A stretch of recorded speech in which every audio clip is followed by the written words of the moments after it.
talkSPORT Sports Update with Trust a Trader. When it matters, get the job done marvellously well by a verified Trust a Trader professional. talkSPORT.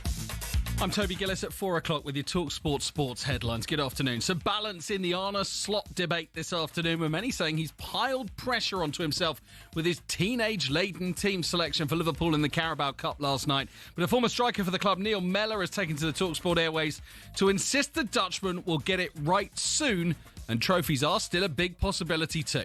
Soon. This Liverpool team squad are too good, and the manager as well. I firmly believe in the manager and the group of players. It might not be a title this year, but I hope that Liverpool do get back to winning ways, and there might be some success this season. Still, Champions League, I still think Liverpool are one of the sides that will fancy the chances. You can find out if they turn things around against Aston Villa in the Premier League on Saturday night. It's live on talkSPORT. Now, 3 weeks ago, wins were like unicorns. Now he's getting so many, he's been nominated for Manager of the Month in the Premier League. Ruben Amorim celebrates a year in charge at Man United on Saturday against Nottingham Forest, with the chance to win the award for the first time. And as today said, he wants to stay in the job for many years. Now, is Enzo Maresca letting Chelsea's stars go feral on the pitch? Liam Delap's dismissal last night means 5 players have been sent off in their last 9 games, although Maresca himself could be added to that list too. talkSPORT's ex-England striker Gabby Agbonlahor says the Italian must get tough on discipline, even if some of the Reds haven't been that bad. Sanchez won against Man United. He's trying to do what's natural to him, to come out and try and stop the Mbuma running through. But some of them, I'm just like... Some of them are so I'd be like, stupid. if I was the manager, I'd be like, yeah, maybe that one not, but you, 2 weeks' wages. Big blow for Brighton and England when Michelle Adjemang out for the season with an ACL picked up against Australia on Tuesday. She says she'll come back stronger. And 38-year-old Amir Khan has confirmed to talkSPORT he wants to come out of retirement to fight Manny Pacquiao, who's currently trying to organise a rematch with Floyd Mayweather. There's more live boxing coming up with us on Saturday night when Joshua Buatsi, Zach Parker is live on talkSPORT 2 with the WBO International Light Heavyweight title on the line. talkSPORT News. A 70-year-old man has died in a helicopter crash near Doncaster, and the woman accused of stalking Madeleine McCann's parents is told it's blindingly obvious her DNA does not match that of the missing girl. More from the news team at past. talkSPORT weather with QuickFit. Come rain or shine, we've got your electric car covered with 400 EV ready centres, so you can drive away happy every time. Rain heading through Northern Ireland and into western areas of Britain by evening, becoming increasingly windy too.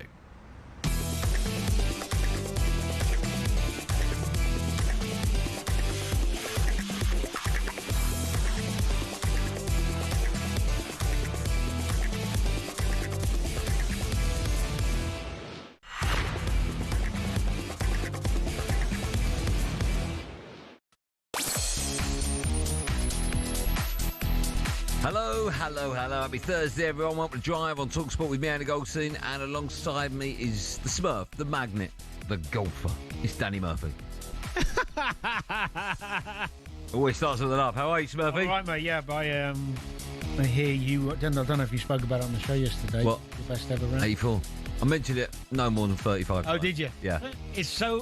What a buzz, though. We'll talk about golf in a minute. If we could do 3 hours on it, I would. But Jingo, we've got a show for you today.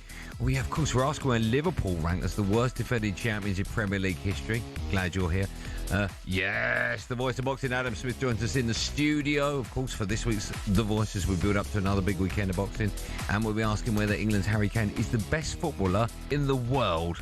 And, of course, it's Thursday, which means, what's happening, Murphy? Yeah, get your WhatsApp voice notes in for Danny Murphy. You can ask him anything you want from the world of sport or anything else for that matter.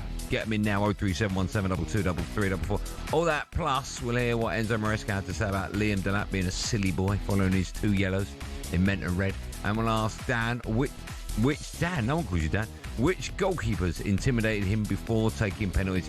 This is Drive. You can get involved. Pick up the phone. It's a good show. I feel it.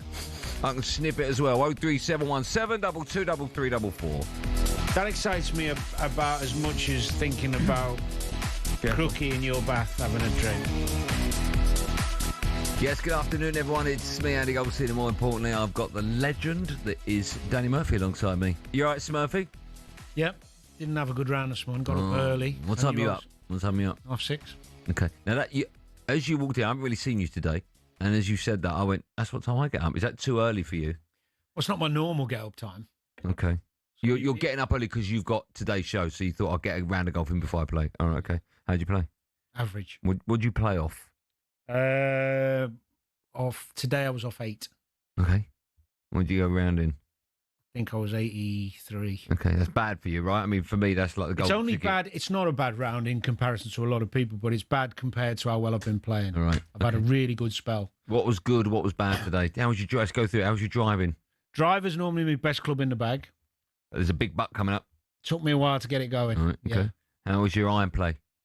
All right, not bad. Chipping? Poor. Let me down today. Putting?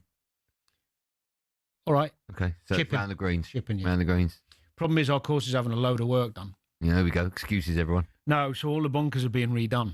Oh, that's good, though. Then you can't go in a bunker. No, but around them where you have to place it, there's obviously a lot of workers and you're not getting many you felt the good pressure. eyes. You felt the pressure, do you? People watching. No, that doesn't bother me. Oh, right, In fact, okay. I play better the more people watch. Do you? Yeah. Okay. Yeah. But I love it, mate. I love it. I can't get enough of it. So I played Monday, Tuesday, Wednesday. Did you? And I'm playing tomorrow. Oh, yeah. And today, I'm sat there at like 7 o'clock in the morning. I woke up naturally. Go to the range. And I'm sitting there thinking, there must be someone I can play today. There must be someone I can play. Gutted. Day off's terrible. Hated it. Do you play in any of the club comps? Do you know what? I haven't started to yet. That's good fun. Yeah, I need to. And I'll tell you this, the first time you do, it doesn't matter how good you get. Yeah. And it's mixed bag of handicaps. So the 4 balls, for example, say me and you played, you both play your own ball against 2 others and the highest handicap takes off the lowest, all the normal stuff you'd know. But because it's a competition, and there's like, you go up on the board, on the wall at your local club if you win and you get the trophy and all that. Yeah. The nerves change. It's not like playing with your mates. But I love that. I always play better when there's something on it. When there's either something on it or someone watching. You know, sometimes you got the starter. My mates, they hate that. I always hope there's a starter there because I know I have to play perfectly. Yeah, but I suppose you've got a little bit of an advantage to them in the pool and the snooker. Yeah. Playing in front of people. Yeah, maybe. The pressure. Yeah, I like that. Yeah, but if you've done it before, you kind of channel, you know how to channel it. Whereas if you walk onto a golf course and you've never played sport at any level, yes, and there's 20 lads waiting to tee off behind you, all looking at you tee off, it's a bit like, whoa. Yeah. But when you play your first comp, and you don't want to let your mate down. No. I like the scramble comps. I like them. Yeah, but they're easy. Yeah, they're good fun. We should. You and I. I can't believe we will. We'll play one weekend. Yeah. Yep. That'd be nice. So we've got a busy show coming up today. I'm very excited about. I love having you in the studio, Dan, because you are fantastic at what you do. A bit later on, we'll be talking about Harry Kane. Whether or not now we've talked about Harry Kane many times, but we've never spoke to you about this, and we've never actually asked this question: is Harry Kane the best footballer in the world right now? So we'll get your view on that. You don't have to answer it now. We've got a bit of WhatsApp Murphy. You've never done that with us, have you? I think so. Have you heard Benty do it? Yes. Okay. So if you know what I'm talking about, you can get your voice notes in now, 03717223334. If you don't, I'll explain it in more detail a bit later on. Basically, any question you want to Danny Murphy, but think outside the box, right? Not, what's your favourite goal? Not that. Like, no questions from exes. Oh, no, we encourage them. No, okay, yeah, fine. We'll cap them. Them. How many? We've got Adam Smith joining us in the studio. Now, I know you like your boxing. Yeah. Right? You know Adam. He's been on your show with Simon and Jim before, but Adam's coming in. He always does. Once a week. Usually it's a Tuesday. Today it's a Thursday, but Adam will be in for about half an hour. But we're going to start with your old team, Liverpool. And their crisis continued as they were knocked out of the Carabao Cup by Palace last night. So, is this the worst start to a title defence ever? Palace 2 up, looking for a third here with Pino, and he's found it, slotting it beautifully into the bottom right-hand corner. The icing on Palace's considerable cake. Yet another defeat for Liverpool. The drama fast becoming a crisis. A 6th defeat in 7 in all competitions. I think they're getting a little bit frustrated with the excuses he's coming out with time and time again after games. They're meant to be building some super team here, right? And it ain't a super team right now. He spent 500 million quid, he broke the transfer record twice, and he's put a kids team out in the Carabao Cup. Yeah, Liverpool, smashed in the Carabao Cup last night, 3-0 home to Palace. It means Arne Slot's side have now lost 6 of their last 7 games in all competitions. He spoke to the media after the game and discussed the lack of depth in the squad. Before I went out, I saw City's lineup, and I don't think they had one starter from the weekend. But it felt as if you looked at their lineup, they played with their 11 starters. So maybe it also gives a little bit of an insight that everybody has always said how big of a squad we are having. When we played Chelsea, I said they're missing 8, but they can still bring Estevao in. Now we're only missing 4 players at the moment, and already we needed to start with 4 players under the age of 19. And after I made 2 substitutions, we were on 6. Nearly £500 million spent by Liverpool in the summer. £500 million, 446 million. Are you having Slot moaning about the lack of depth in that squad? I suppose the question it brings up or presents to me is that how big a say is he having on the personnel coming in? Because it sounds a little bit when he's talking about it like the balance, the numbers in the squad don't suit him. So you know the way it works at Liverpool with the way it's set up there with the transfers. I'm sure he has a say in some capacity, but I'm not sure how big a say. So maybe he'd have wanted to distribute that money more widely across the squad in different areas. That's what I'm hearing from that. When you say that, are you alluding to after Ekitike came in and they were then going for Isak? Are you alluding to the fact that he probably wouldn't have wanted to spend that much on a striker? On 2. Yeah, having already bought one. Yeah. Okay. But I'm surmising. I'm saying that from hearing him there. It sounds like he doesn't think the squad is of the same calibre as City and Arsenal's in terms of numbers of international players, because he used City as an example. Now, he has got a few injuries, so I understand the weakened side yesterday to a degree. I was surprised there was no big hitters on the bench. Yeah, me too. That was a surprise, because I've been in squads where you put a weaker team out, and generally nearly all the times I've been in those situations, there'll always be a few big hitters on the bench to try and get you out the mire. Mm-hmm. And most of the lads wouldn't mind getting stripped, because the rest comes, okay, you're still getting changed, doing a little warm-up, but you're resting, because you're not, intensely running around a pitch for 60, 70 minutes. You might have to come on for 20. And most of the lads want to play anyway. They were there anyway. Yeah. They were behind them. I don't know if you saw that, Yeah. If he'd have said, all go home and have a couple of days off, I'd understand that more, but they're at the match anyway. So I thought he should have put some of the big hitters on the bench when he realised that some of the young lads weren't up to it. I don't mind him starting that team. The bit of not having the big hitters on a surprise. Now, he's got a massive week next week, starting with huge. Villa. Yeah. Then you got Real Madrid, then you got City. And with the injuries to Gravenberch, Curtis Jones, he's probably thinking, if I play McAllister and Szoboszlai, well, McAllister did play, to be fair, but if I throw Szoboszlai in and one of them two gets injured, so he's all this stuff going on in his mind. Only at the end of the season will we be able to look back and go, this was a big mistake. Yeah. But we can analyse it now. Yes. Right, as well. Let me just throw some stats at you and you can give me your view on it. So one of the questions we're asking, is this the worst title defence? Okay, well, I think statistically, I've just read it, it's the 3rd, isn't it? Yeah, so Chelsea is the worst in 15-16. After 9 games, they had 11 points. They finished 10th. At this stage of the season, the year after Leicester won the title, they had 12 points. They finished 12th. Liverpool are 3rd with 15 points. So just 4 points better off than the worst, if that makes sense. Do you think, and I've heard Slot talk in recent weeks about not being happy with how teams are playing against him. Do you think he's been found out a little bit? Do you think his style of football has been found out a little bit? Because I think these are worrying times for Liverpool. I think it's always inevitable when a new manager comes in and has some success that other teams will study you and find ways to try and beat you. I mean, the best example of it last year was Newcastle in the League Cup final. They changed it. Newcastle generally play decent football. They didn't play any football because they knew it would trouble Liverpool, and they controlled most of the game. So that was kind of the first time it was like, whoa, Eddie Howe's done a job there. In fact, they did it in the league game a few weeks ago, early in the season. Even with 10 men, they were giving Liverpool problems. Yep. So, yeah, he's going to have to try and... I think it was easier for him to deal with when he had such a settled team last year. And all the players were comfortable in their roles. When you think of Diaz and Jota and Trent, everybody knows everybody. They're all comfortable. They're all together. This big turnaround of players that they've had, you've got... Not only have some of the players from last year not hit the heights, a lot of the new signings are struggling with the size of the task. You can see it. It's a bit much for some of them to take. And I've seen it before. You go to a club like Liverpool, players, especially young players, take time. They haven't brought in a 28-year-old established That's not what they do. In fact, the most established player they let go was probably Diaz, who was 28, 29, because they got such money for him. But he's been a big miss. So I think at the moment, he's realising that all teams are going to try and do this to him, and he's going to have to find a way to negate it. Now, I wasn't too worried up until Brentford, because I thought the United and Chelsea games were on the knife edge. So the Chelsea away game second half was like a cup game. Yeah. They were attacking, we were attacking. They were attacked, we attacked. Could have gone either way. And Liverpool made plenty of chances. They looked in the game. And even United, although United got the win and, were resilient and played well, Liverpool opened them up a lot and missed some terrible chances. Yeah. So I was thinking just one of these little bad week or two where things don't go your way. They go to Frankfurt, they win, they smash them. They were 1-0 down in that. Yeah, that was a worry. But yeah, and they came back. They were poor, yeah.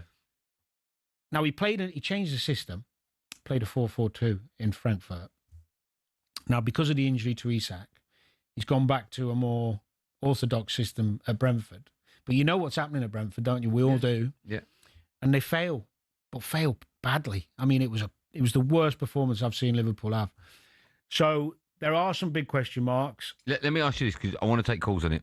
2 questions, right? Yeah. Just yes or no, both of them, right? Yes, no, or maybe, I'll give you. Okay. If I would have asked you at the beginning of the season, before ball was kicked, will Liverpool win the league, what would you have said?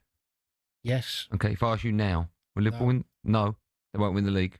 They've got to turn it round really quickly, and it's too hard to do. We'll take your calls on that. Is this the worst start to a title defence ever from Liverpool? And Danny Murphy's just said they won't win the league. Liverpool fans, do you agree with that? 03717 22 344. Just a quick reminder as well, we're bringing you live and exclusive commentary of Liverpool's next Premier League clashes. 8 p.m. It's this Saturday night, and it's against Aston Villa. The pressure is well and truly on Arne Slot.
Magnet Smurf.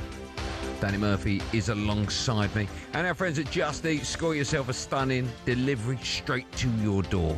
Still to come, yes, we'll be joined in the studio by the voice of boxing, Adam Smith.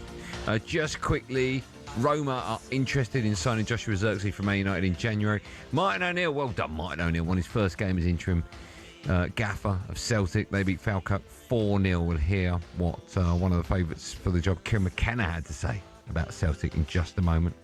But we're taking your calls about Liverpool. How bad a title defence is this from them? 03717223334. And also, is it over? Danny Murphy said before the break that he doesn't expect Liverpool to win. It's fair, I'm not misquoting you. Yeah, I think I'd be really shocked if they can turn it round. Okay. I still think they'll be in the top 4. But you don't think they'll win it? No. Okay. Chris is a Liverpool fan. Hi, Chris. Afternoon, Andy. Afternoon, Danny. Hello. How are you, man? You well? I am well. Yeah, I personally am very well. Good. But my team, on the other hand, we're in a spot of bother. We're in a bit of a house fire at the moment. Okay. List to me the problems in order of how big they are. What do you think the main problem at Liverpool is at the moment? Oh, great. Well, we could talk about the pitch, but I said to your producer or whoever I spoke to on the phone before that I think we have a bit of a problem. With the fans have a bit of a problem at the moment because I don't understand how I've seen so many people. Yes, it's not good. Yes, 6 losses in the last 7. But the last time we defended a title, Klopp lost 6 home games on the trot. And no one was calling for his head. Fair enough, that was to do with the work. But at the same time, I feel Slot has the credit to try and fix this. You don't win the league at a canter, getting shiny new toys, don't know how they work. 500 million quid, yes. The players aren't responsible for that. And also, what was Danny saying before about Arne Slot? About saying, like, how much say does he have when players come in? It's mainly Michael Edwards and Richard Hughes that are doing most of the buying, and it's Slot's job to coach the players that come in. Wirtz did not go to the Leverkusen hierarchy and say, hey, look, mate, I'm worth 150 million euros here. Come on, where's the money? Like, they paid what they thought was relevant. You've got a pretty good first 11, and at the moment he's not getting a song out of those players. No, and it's not, because I feel like we have too many people that are trying to operate in that 18-yard space just outside the box. Gakpo, especially from the left-hand side, because Gakpo likes to run in from that side. Wirtz always operated from that little area. You've also got Soboslai that likes to shoot from there, but he's playing a little bit more of a holding position at the moment. I also feel that we did this 4-2-2-2 against Eintracht Frankfurt, and he never touched it again. Well, Isak got injured, didn't he? Look, creating chances ain't a problem. True, yes, he did. Creating chances ain't a problem. I mean, they've made a lot of chances, and some of the Salah's not been at it, which he's allowed. Isak's not up to speed yet, but they've made a lot of chances. The biggest problem Liverpool have got at the moment is without the ball. And part of the problem without the ball is the full-back areas. So they've had 4 different right backs this season. Yeah. And the Kirkes has played and he's struggling. And really needs to get Robbo in and leave him in for a bit. So ultimately, without the ball, we've got to do better. And also, really, when you break it down, of the 5 big new signings, only one is remotely near the level. Ekitike. Yeah. So out of the 5 new signings, I don't think Slot or even a hierarchy would have thought 4 of them would struggle. No. 4 of them out of the 5, big players. Now 2, yeah. But you'd expect 3 of them to do more. Yeah. So they've got to start doing more. And defensively, he's got to find a way of being harder to beat. And I think if that means putting Gomez at right back, who's normally a centre-half, but who will stick near the 2 centre-halves, putting Robbo back in, so you've got Virgil Canati, Gomez and Robertson, tell them no to go nowhere, keep your shape, stay there for a few games, are hard to beat, gain your confidence, get back. Villa game's massive at the weekend. Massive. Absolutely massive, because you've got Villa, you've got Real Madrid, then you've got Man City away. Yeah. I mean, you can't lose those 3 on the trot, can you? No. What happens if you do? I mean, they're all losable, right? Villa at home, I expect you to win, but listen, they're a good side, Villa. Yeah. Real Madrid. Villa on a great run. Yeah. Real Madrid. Beat City last week. I did the game. They were very good. Yeah. Real Madrid and then Man City. So these are 3 losable games. Yeah. What happens if Arne Slot loses the next 3? Well, the questions will get more, won't they? Let me ask you this. I know this is nuts. If he loses those 3, will people be saying he should be sacked? There will be some, stupidly. That's nuts, is it? Yeah, that's nuts. You can't be sacked this season. No. You can't. No. He loses those 3, then the next 3. No. You don't win a game this year. Oh, come on. No, but the reason I said the next 3, right, Yeah, is because you've lost, 6 out of 7, right? That would be 9 out of 10. Yeah. You can't lose. Liverpool can't lose 9 out of 10. That's insane. No, there would be discontent. But it would be crazy to get... I mean, Arne Slot, his job is to find a team to get some results at the moment, no matter however he does it, whatever formation, doesn't matter. If he upsets people, leaving them on the bench, do it. Whatever you need to do. That's fair enough. But you can't start talking about... let's say they lose the more really hard luck last minute and they've battered but all the 3 of them. Yeah. It's how you lose. I don't know if it is when you get to that stage. Well, maybe. Generally, I think it is. But the other way of looking at it, what if they win all 3? Yeah, then we're back. No, but all of a sudden, right, everything is diluted. Everything calm. It's just, you've got to look at it from a positive. Liverpool are capable. Yeah. The problem you've got in a minute, apart from a couple of injuries, is that it feels like Liverpool's best players aren't on top of their form. Yeah. And then you're coming up against 2 of the best teams in Europe. I know, but when you say they could win all 3, realistically, they're not. You're not going to beat Villa, Real Madrid, and Man City. I think they'll win 2. Which 2? The home games. Do you? You think they beat Real Madrid? Beat them last year. Yeah, I know. But you've got different players this year. Well, if you watch Real Madrid, I mean, I don't know if you saw the Atletico game when Atletico pumped them. Yeah. That really surprised me. You can get after them. Yeah, okay. You can get after them, can you? All right. You can. Don't forget, Liverpool's next Premier League clash is live and exclusive to talkSPORT this Saturday. For your sake, I hope they can. This Saturday night, 8 p.m. Still to come, we're bringing you, Murphy. This is your chance to ask Danny Murphy anything you like from the world of sport, or just anything. We don't know too much about Danny other than golf and football, so any questions, get them in now. All you need to do, X's are not permitted, by the way. All you need to do is save our number, 03717223334. Save that in your phone, then open up WhatsApp and send us a voice note. Don't forget to start your message with, "What happening, Murphy?" And then, of course, your name. Time now for no Googling. We want to know which 2 players share the record for scoring the most Premier League own goals in a single season. Don't answer yet. Which 2 players share the record for scoring the most Premier League own goals in a single season? The answer to that, and yes, Adam Smith, the legend, the voice of boxing, will be in the studio right after this.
boxing. It's a sport that makes multi-millionaires out of the world's best fighters, but it's not as flush with cash as you'd think. We all see how much the likes of Tyson Fury or Canelo Alvarez make every fight, but that's not the case for those just starting out, or those who aren't even at that level. For example, if you've just turned pro and don't have a promoter, you have to sell your own tickets, cover the cost of the venue yourself, and pay the tax man at the end of it. You might not even break even, but if you do, you're looking at 5 to 10 grand max. A mid-tier fighter might make more like 10 to 50 grand, but you still have to give up half of that in costs. So unless you're fighting for a world title, it's tough to make money. One potential way of doing it, though, is being a journeyman. Here's former European champion talkSPORT's Spencer Oliver explaining how that could work. They want to fight every week, and they can be going in against the prospects, so they can demand good money, and they might be demanding like 5 grand, 10 grand for a 6-rounder or something because they're going in with a prospect. He gets through that, the journeyman gets through that fight, and he can fight again next week. I mean, even so, it's not much, and you're getting punched in the face for a job. It's only really at the top level, i.e. fighting for titles, where you're earning up to 6 figures and can afford a diamond chain or that Ferrari. So boxing isn't a sport that allows you to retire at 40 and live a life of luxury. Much like a lot of other sports and jobs in general, it takes an awful lot of luck quite early in your career to really make it worth your while.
Don't talk yet, don't talk. There's a gap in it. Don't talk yet. Wait for the gap, Danny. Wait, hold on. There it is. See the gap? Never talk over the gap. Danny Murphy alongside in a moment will say yes. But before we do say yes, the answer to the question, which 2 players share the record for scoring the most Premier League own goals in a single season? Do you know it? Is Carragher one?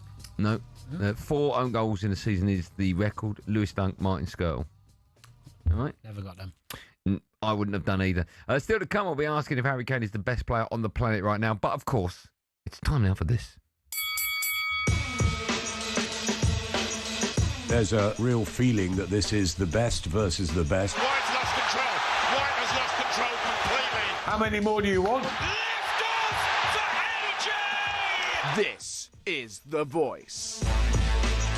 Yes, time for The Voice, our weekly feature where we're joined in the studio by the voice of boxing, Adam Smith, to take a look at the week's biggest stories. Adam, are you well? I'm good, how are you? Come on. Oh, you know the catch. Every week? Every week. Yeah. Good to see you. Thank you for coming in. Everyone all right in your world? Well, good. You know, boxing is turning. It's busy. Very, very busy. Week in, week out. There are huge fights. Yeah. We're at the O2 on Saturday, of course, last week for Parker and Wardley. And then this week we're in Manchester for Boazzi and Parker. Let's go back before we go forward, because there's lots of boxing to talk about. Loads. We'll start with that massive fight from over the weekend. Wardley, he pulled off a huge upset against Joseph Parker to put himself in pole position for a shot at the undisputed champion, Alexander Usyk. Before we get your view on it, have a listen to this. Fabio joined us on Drive earlier this week and said he expects to fight the Ukrainian next. Well, either his team or him said about a week before the fight in the build-up of some sort, said, look, they're keeping a close eye on the me and Parker fight and they're happy to take on the winner. And I very much think him to be a man of his word, and I think he would follow through with that. But at the end of the day, he is the king of the division. He does rule it all. He does hold all the belts. So he is very much in charge and in control. So we are kind of at his beck and call, waiting on him in whichever way. But if he wants it, I'm here ready and waiting. If he doesn't, it will be a shame, but there'll be other great opportunities out there as well.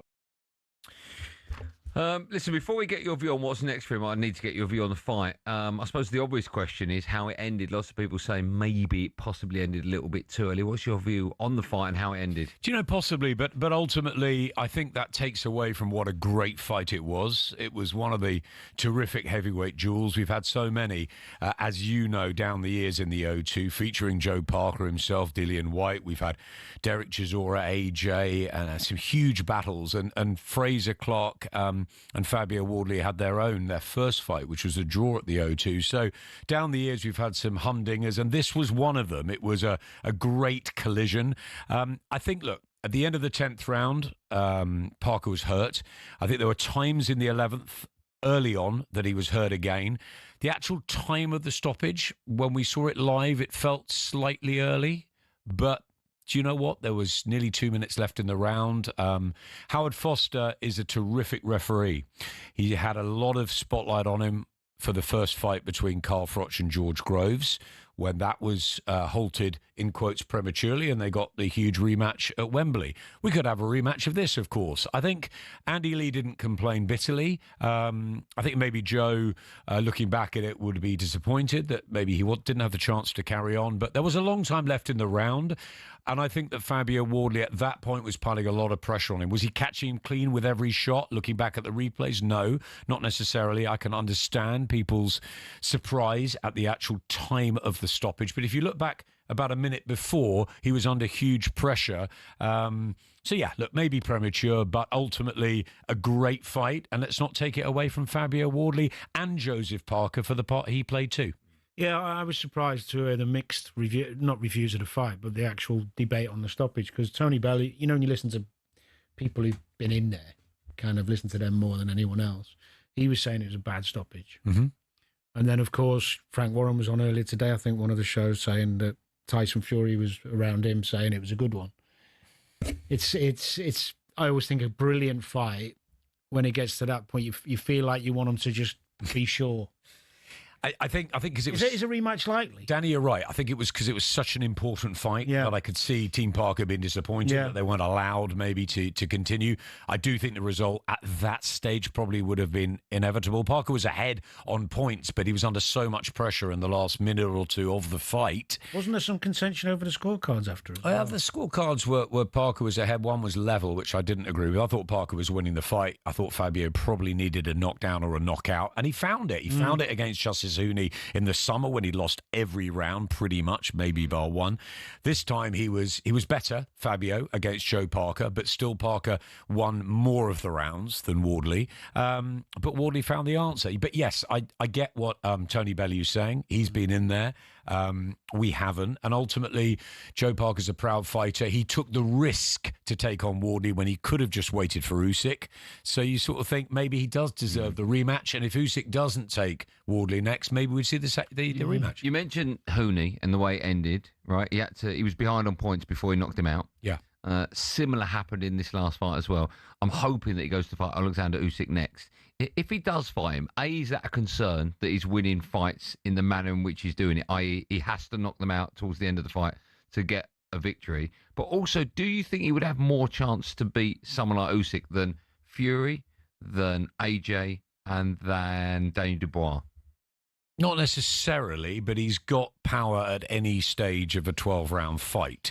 I mean, the Fabio Wardley story is extraordinary. If you're talking Rocky 1, maybe, where he found that right hand to lay out Justice Huni, having lost everything. You talk Rocky 2, what happened on Saturday night. This is the third version, isn't it? Let's get into Wembley maybe next spring. What a build-up it would be. It would be a sellout.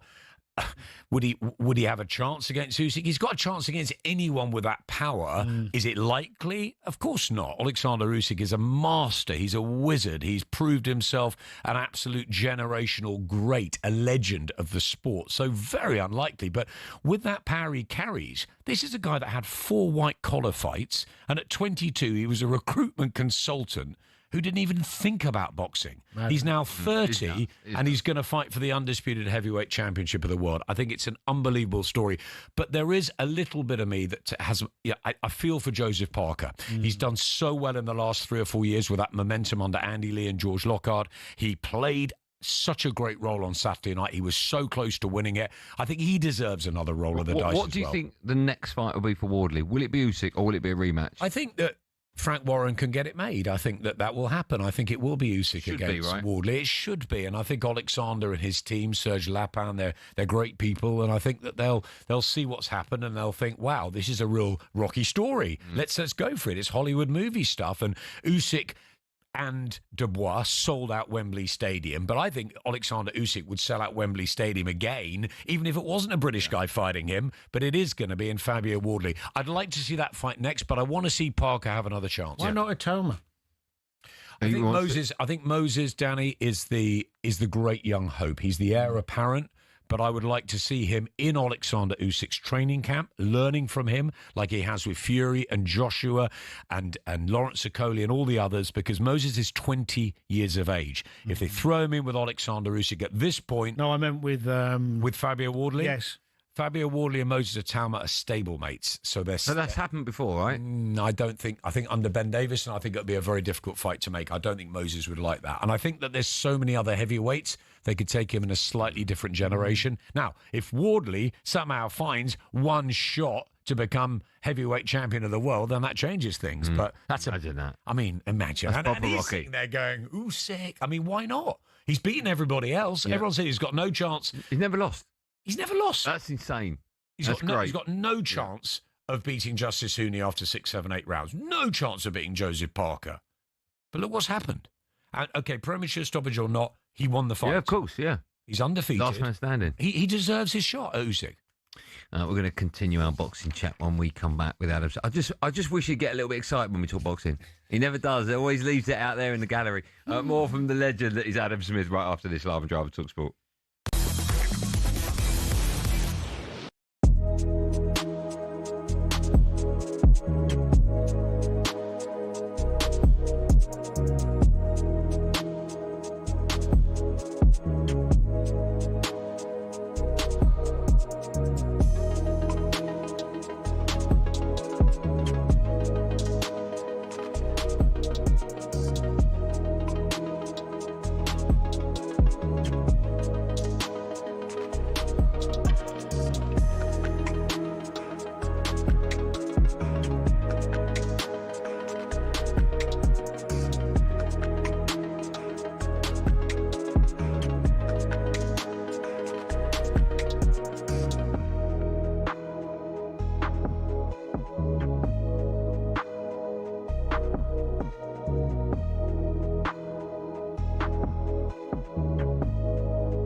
It's at Drive and talkSPORT. Me, Andy Goldstein Danny Murphy is here, and our friends at Justy. Feed your squad in time for kick-off.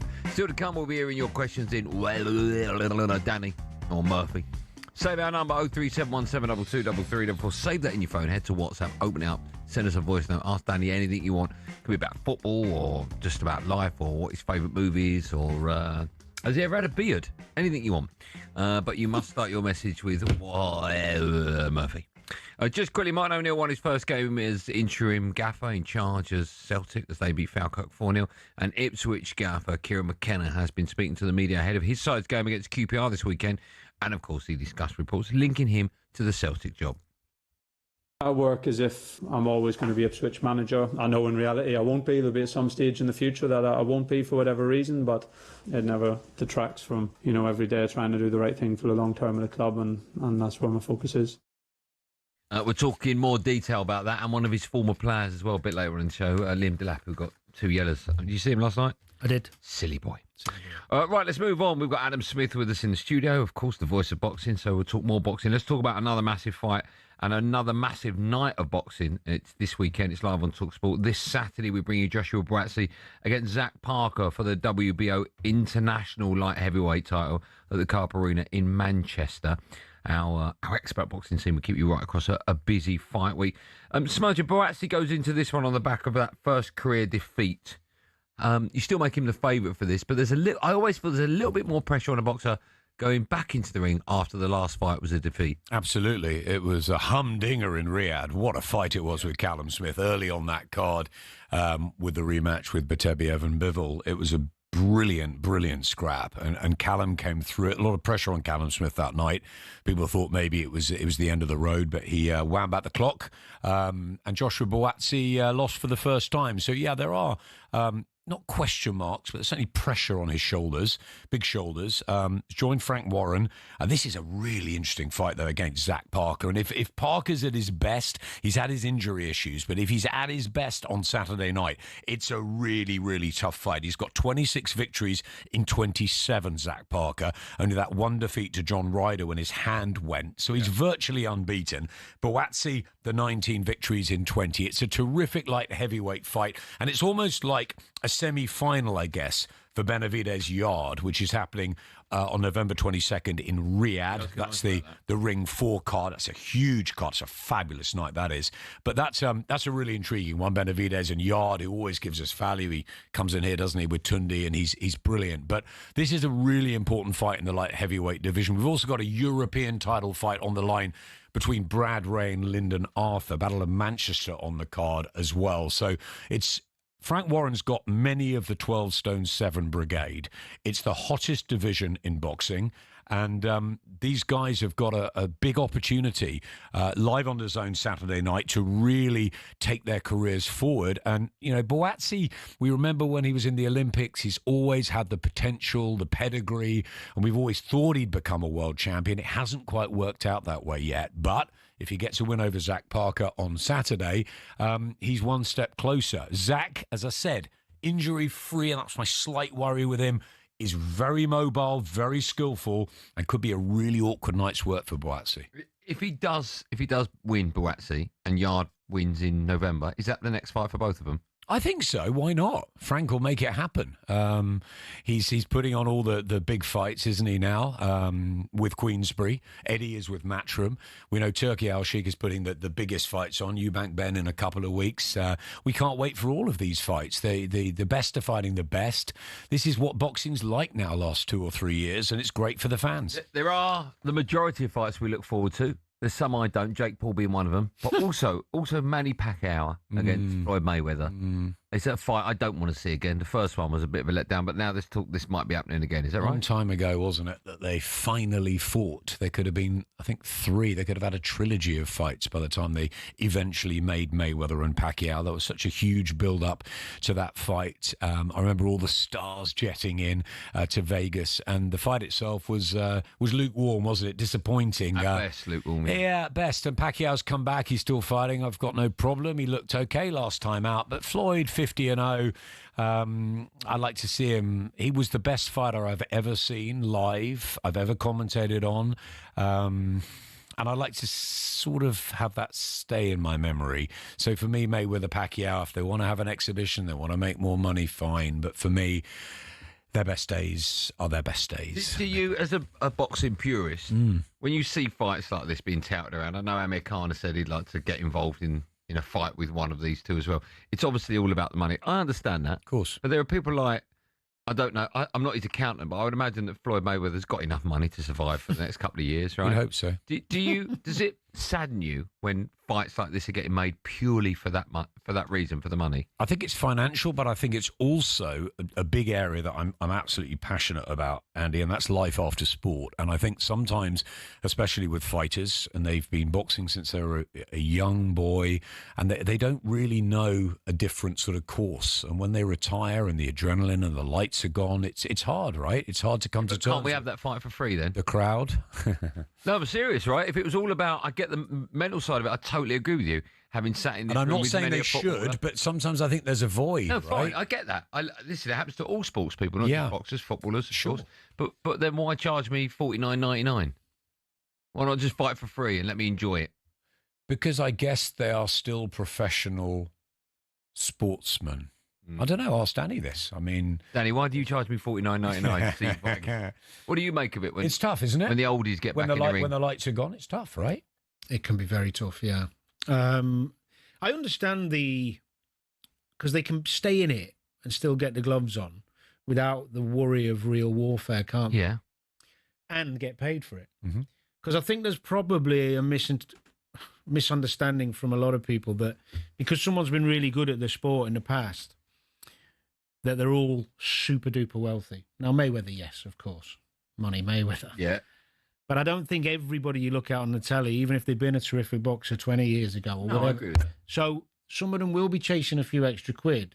And it's money for old rope, isn't it, really? Because they're not having to put themselves really in the same type. Okay, they'll throw a few digs, but some of the fights I've seen, they're not. More exhibitions. Yeah. So if they want to do it. Will you pay for it? Will you pay for Jake Paul against Gervonta Davis? No. Will you pay for Pacquiao Mayweather? No. Too? You'll only pay for. Do you pay for anything, Dan? Yes. Okay. Fine. because it's gone. I pay for because that I paid for any really all the big fights. You back Ben, you pay. Yeah. Yeah. Yeah. Okay, I get did. that. I actually. You'll be there, won't you, boys? You back Ben? I won't be there. Well, I can probably get you some tickets. Too many people. I know that feeling. I just don't like it. Do you not like? Can you walk through a market? Of course I can. All right. There's no. No, but I'm saying there's a lot of people. Yeah, it's just too much, either. Watch on the big screen at home. I don't even. Andy will be I don't even like going to games, really.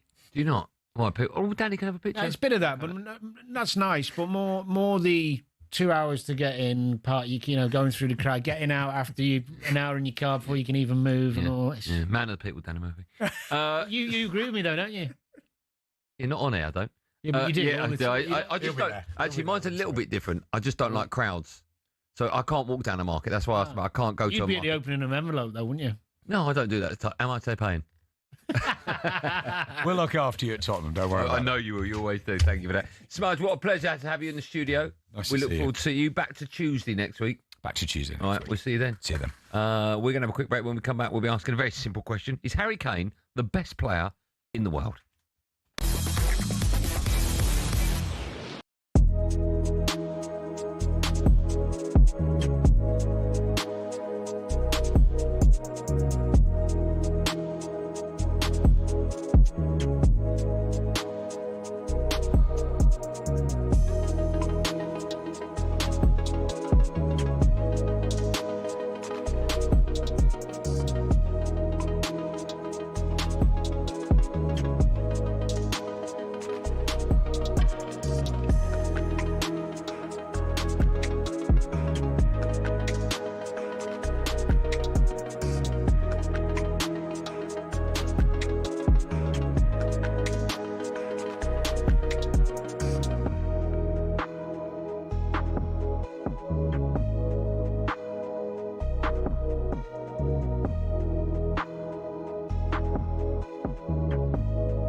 Tyson Fury, Floyd Mayweather, Canelo Alvarez.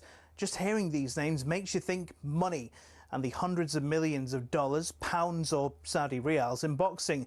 But that's at the top. At the bottom, it isn't quite the same.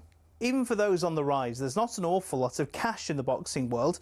And if you're just starting out, well, it can be a very costly exercise indeed. But don't take my word for it. Here's the former European champion, talkSPORT's Spencer Oliver. You're turning professional and you're boxing, let's say, York Hall on a non-televised fight. You have to sell tickets to earn any money, but you have to cover the wages of your opponent as well. So if you don't have the ability to be able to sell enough tickets, you effectively have to pay to fight. A far cry then from Jake Paul facing Mike Tyson in 2024, when the purse was reported to be around £48 million. But the vast amounts of cash lining the top dog's pockets isn't the norm in a typical fight. Let's say you're lucky and you get between 5 and 10 grand. You're going to get 10 grand max for that. 10% goes to the trainer, 25% goes to the manager. Then we've got the tax man to pay as well. So we're cutting that money in at least half. So now you've got 5 grand for a 10-week camp. So you're talking about a guy here earning, he might be clearing 500 quid a week. How do you support a family on that? So boxers chase the dream. And, you know, there's probably 2% of them that actually make it. So say you do make it and you start to rise up the ranks. Strikers Boxing, a training academy, says the mid-tier fighters can earn more, somewhere between £10,000 and £50,000 a fight, depending on record, profile, opponent and popularity of weight class. It's only at the top level does the real cash start flowing in, with the top-tier professionals, i.e. those going for titles, earning 6 figures a fight. Something else you'll have heard of is the terms prize fighter or journeyman. A prize fighter is, as it sounds, someone who picks up fights where they can and gets a nice big check if they win. Journeymen are the fighters who take on up-and-comers, effectively used for experience in the ring. Even if they're going up against the real prospects, a young Anthony Joshua, for example, these guys will be lucky to earn more than 10 grand. So the average boxer isn't as rich as you'd think.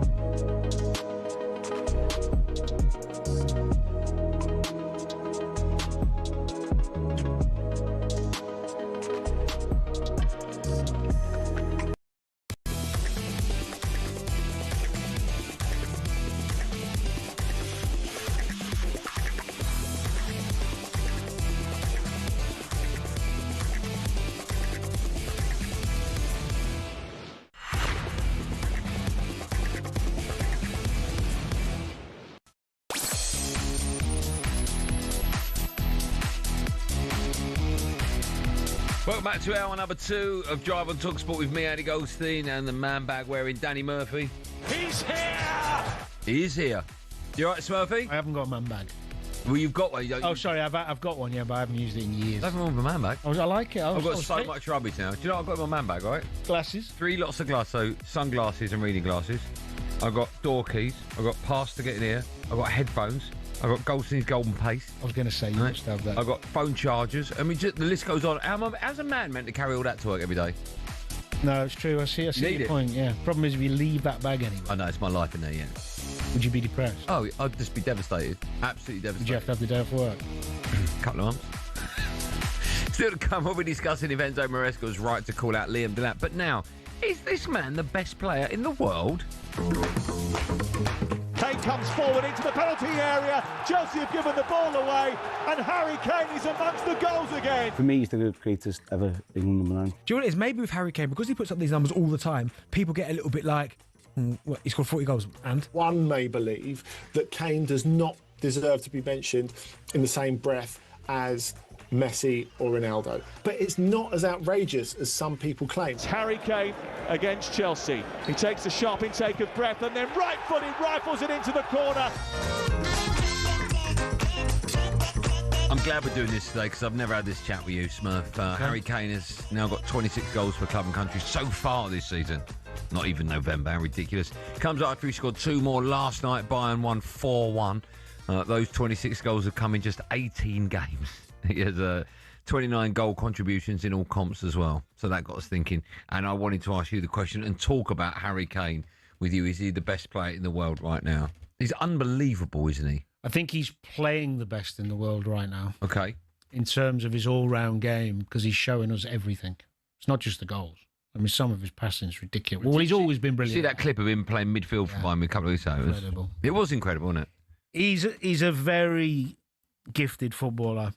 And I think the big difference with him this season that I see is he just looks so fit.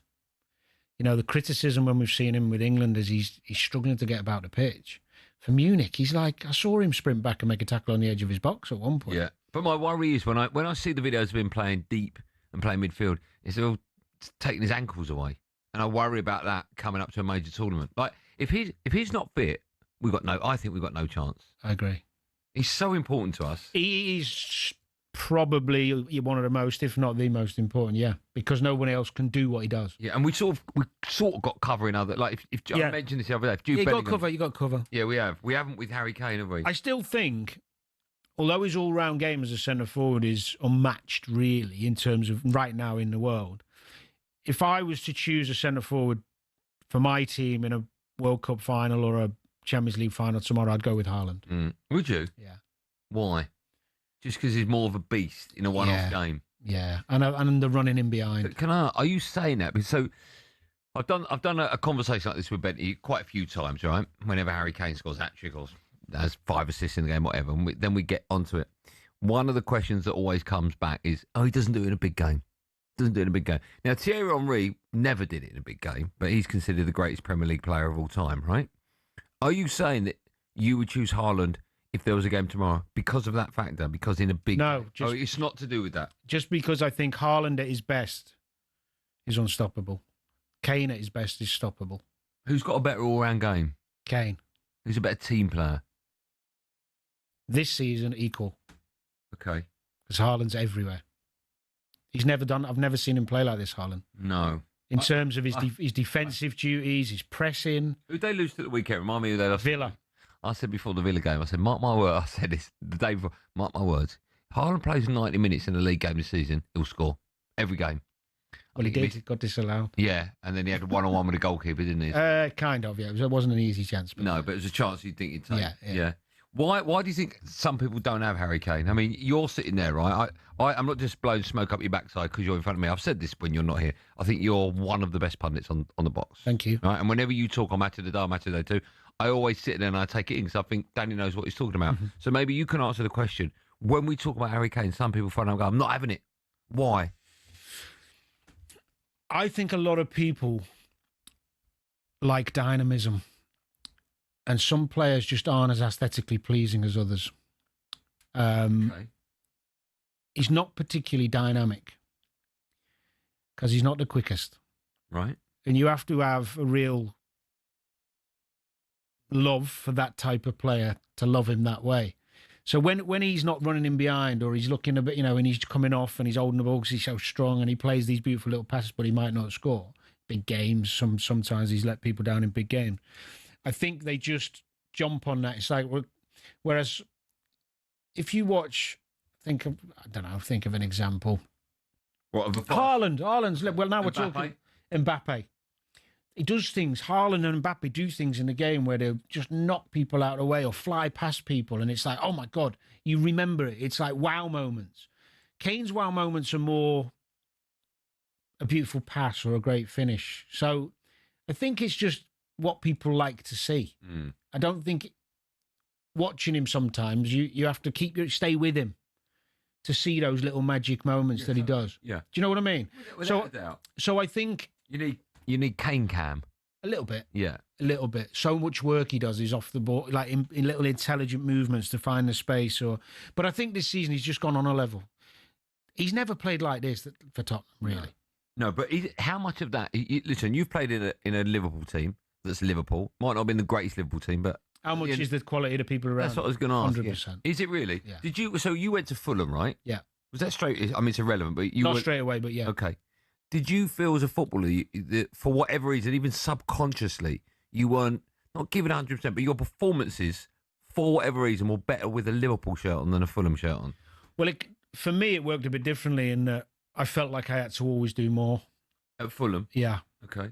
Liverpool, you could get away with hiding for a bit or have a bad day because Stevie's playing well, or Gary Mack, or Michael Owen, or Jari Litmanen, or whoever. Yeah. But once I'd left Liverpool and played at the other teams, it did dawn on me how lucky I was to be in around such amazing players who do unbelievable things.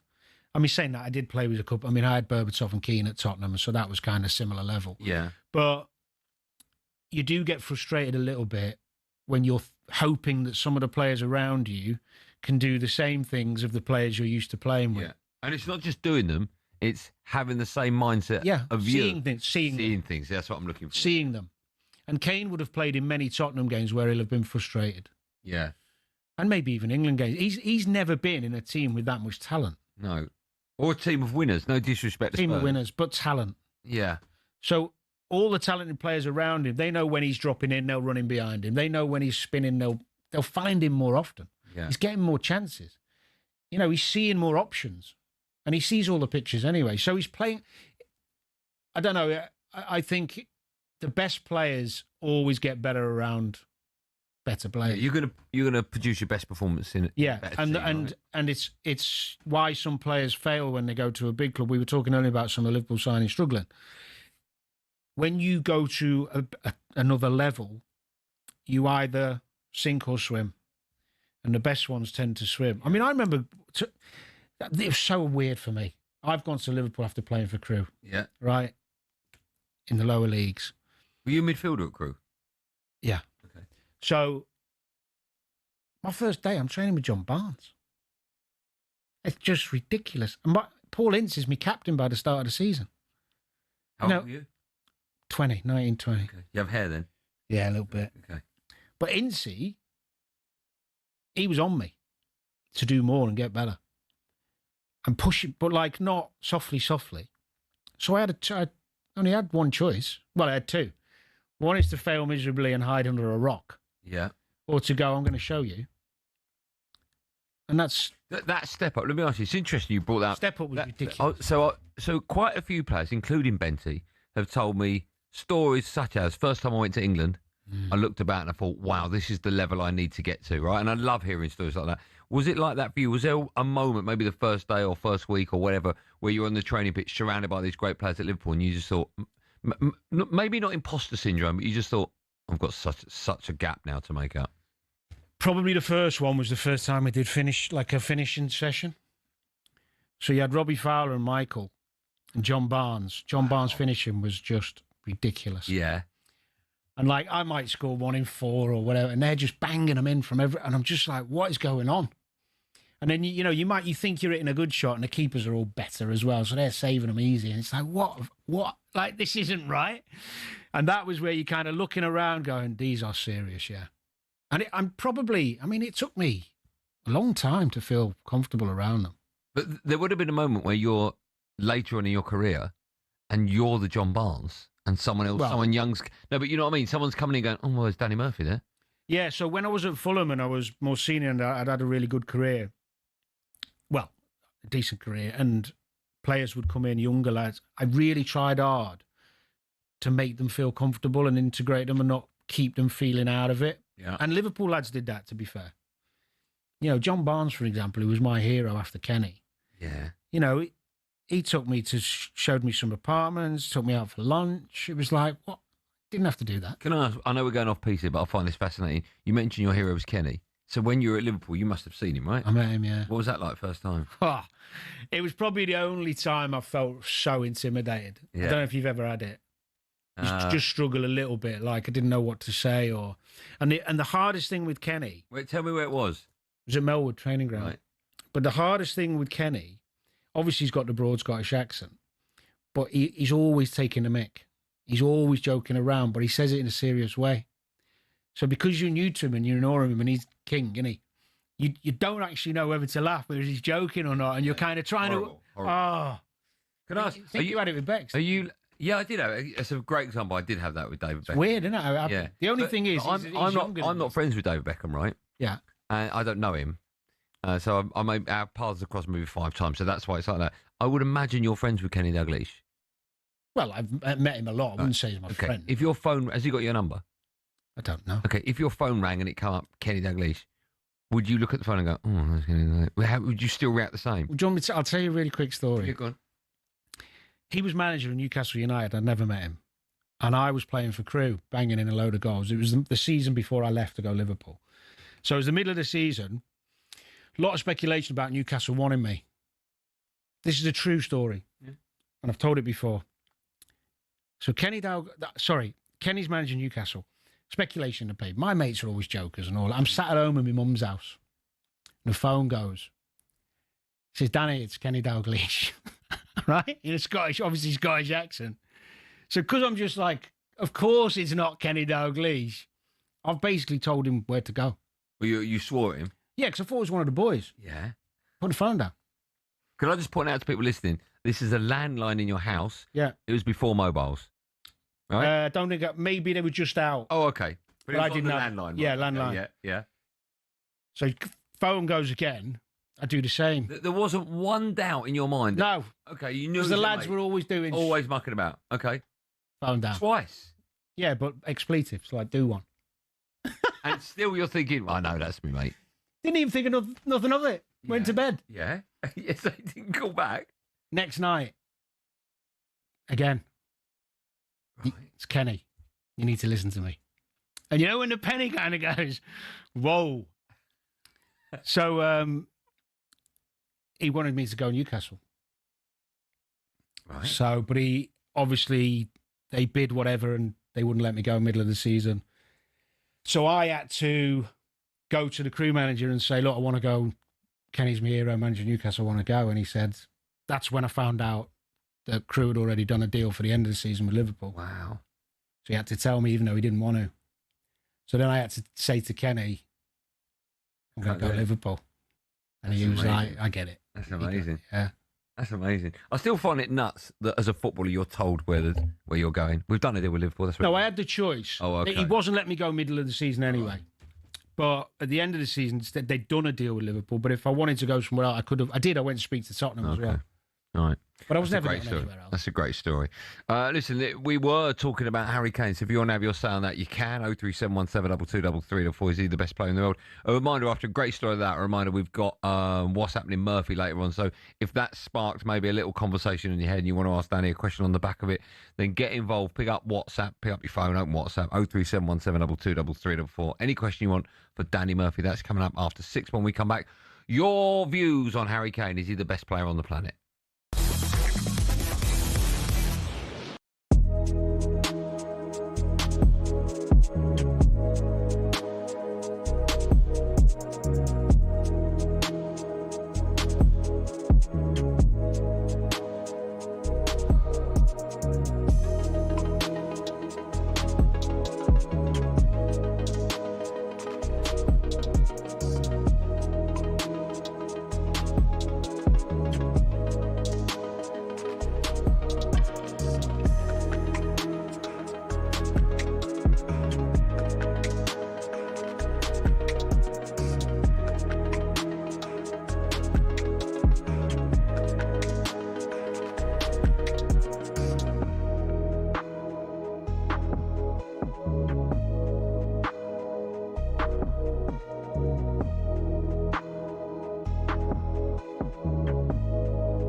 Drive talkSPORT with me, Andy Goldstein. The legend is Danny Murphy, and our friends at Just Eat, the app for all of your delivery needs. Still to come, while we are in your questions in Murphy.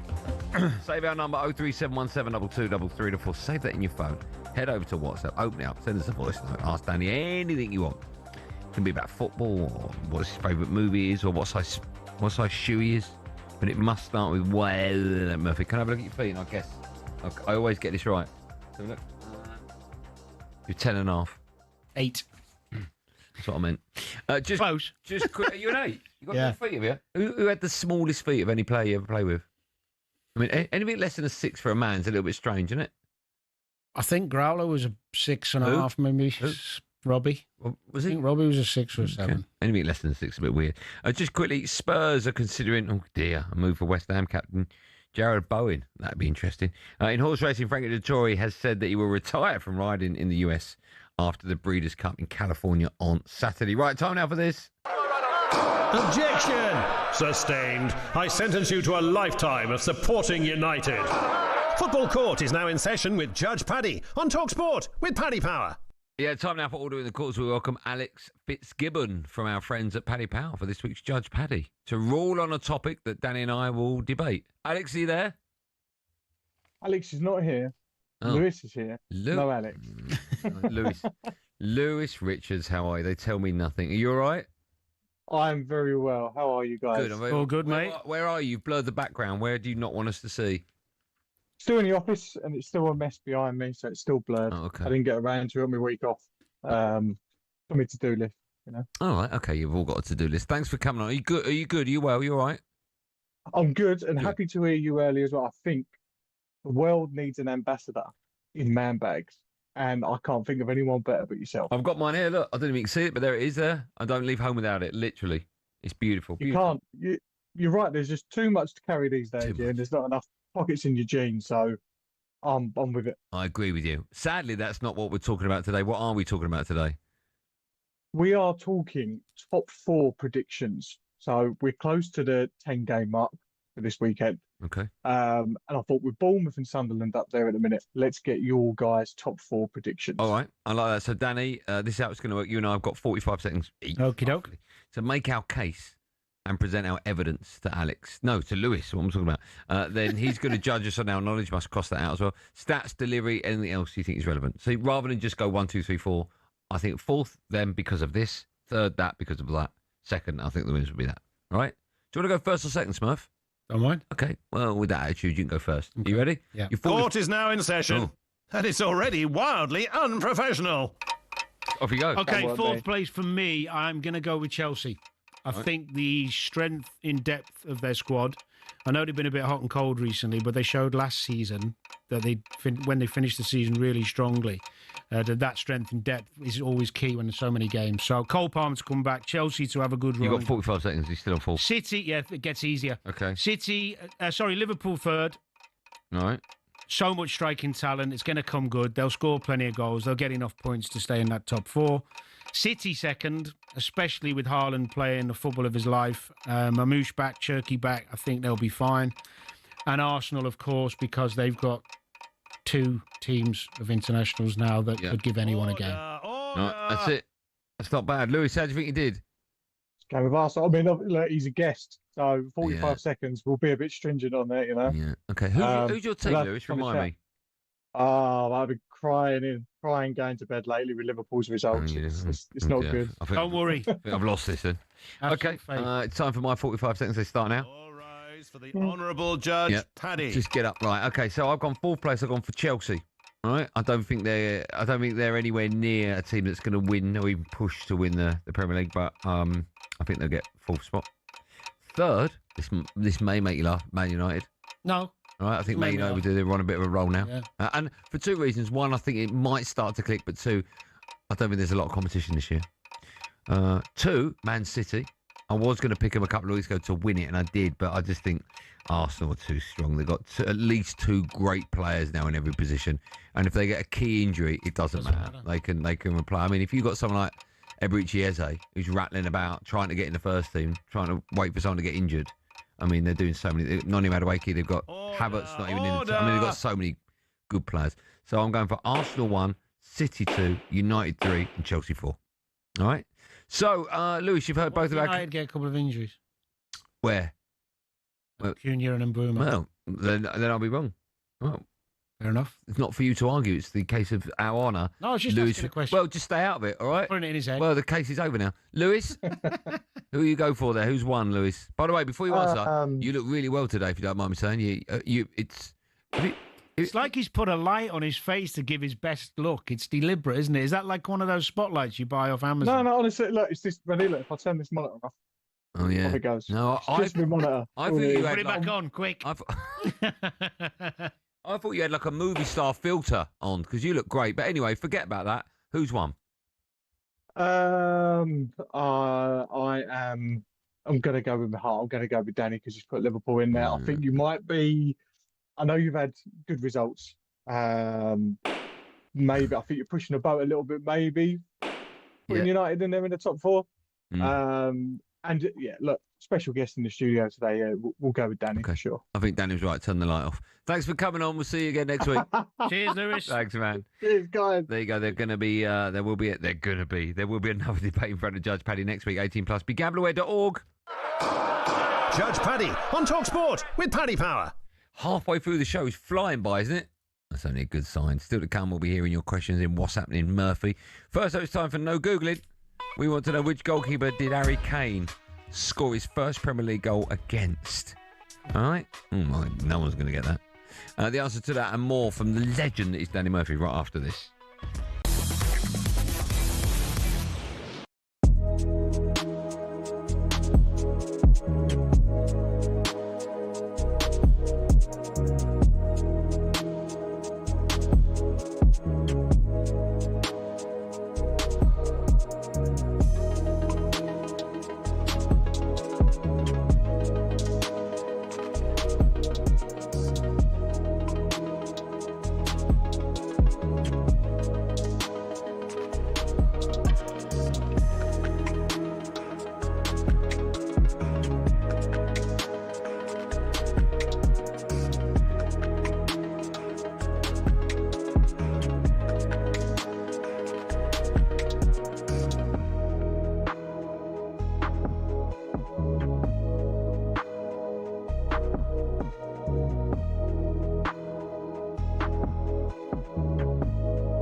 Over the last few years, Formula One has gone from elitist and insular to a global entertainment brand. The transformation's down to American investment group Liberty Media, who cultivated a new image for the sport since buying it in 2016. Better access to drivers, improved content on social media, and tapping into the US market have given F1 a massive boost in both attention and revenues. But is everyone happy? The fans certainly are, as evidenced by Drive to Survive. Almost 7 million people per season have tuned in to get all the gossip and all the drama from the paddock. The extra exposure means the drivers can demand a higher salary too. In 2010, the top drivers were earning $20 million a year, which isn't bad. But now, the very best earned 3 times that, with Max Verstappen getting a whopping $65 million in 2025. But money doesn't always buy happiness. Some drivers, including Verstappen, don't like the pageantry the changes have brought about. In Las Vegas in 2023, Verstappen said the drivers were made to look like clowns, and the event was 99% performance and 1% race. Some purists who still watch the sport feel the same, and that the spirit of competition has suffered. But Formula One and Liberty Media don't look like slowing down anytime soon. So expect more races, major events and exclusive access in future.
Driver talkSPORT, me, Andy Goldstein, potty mouth Danny Murphy over there.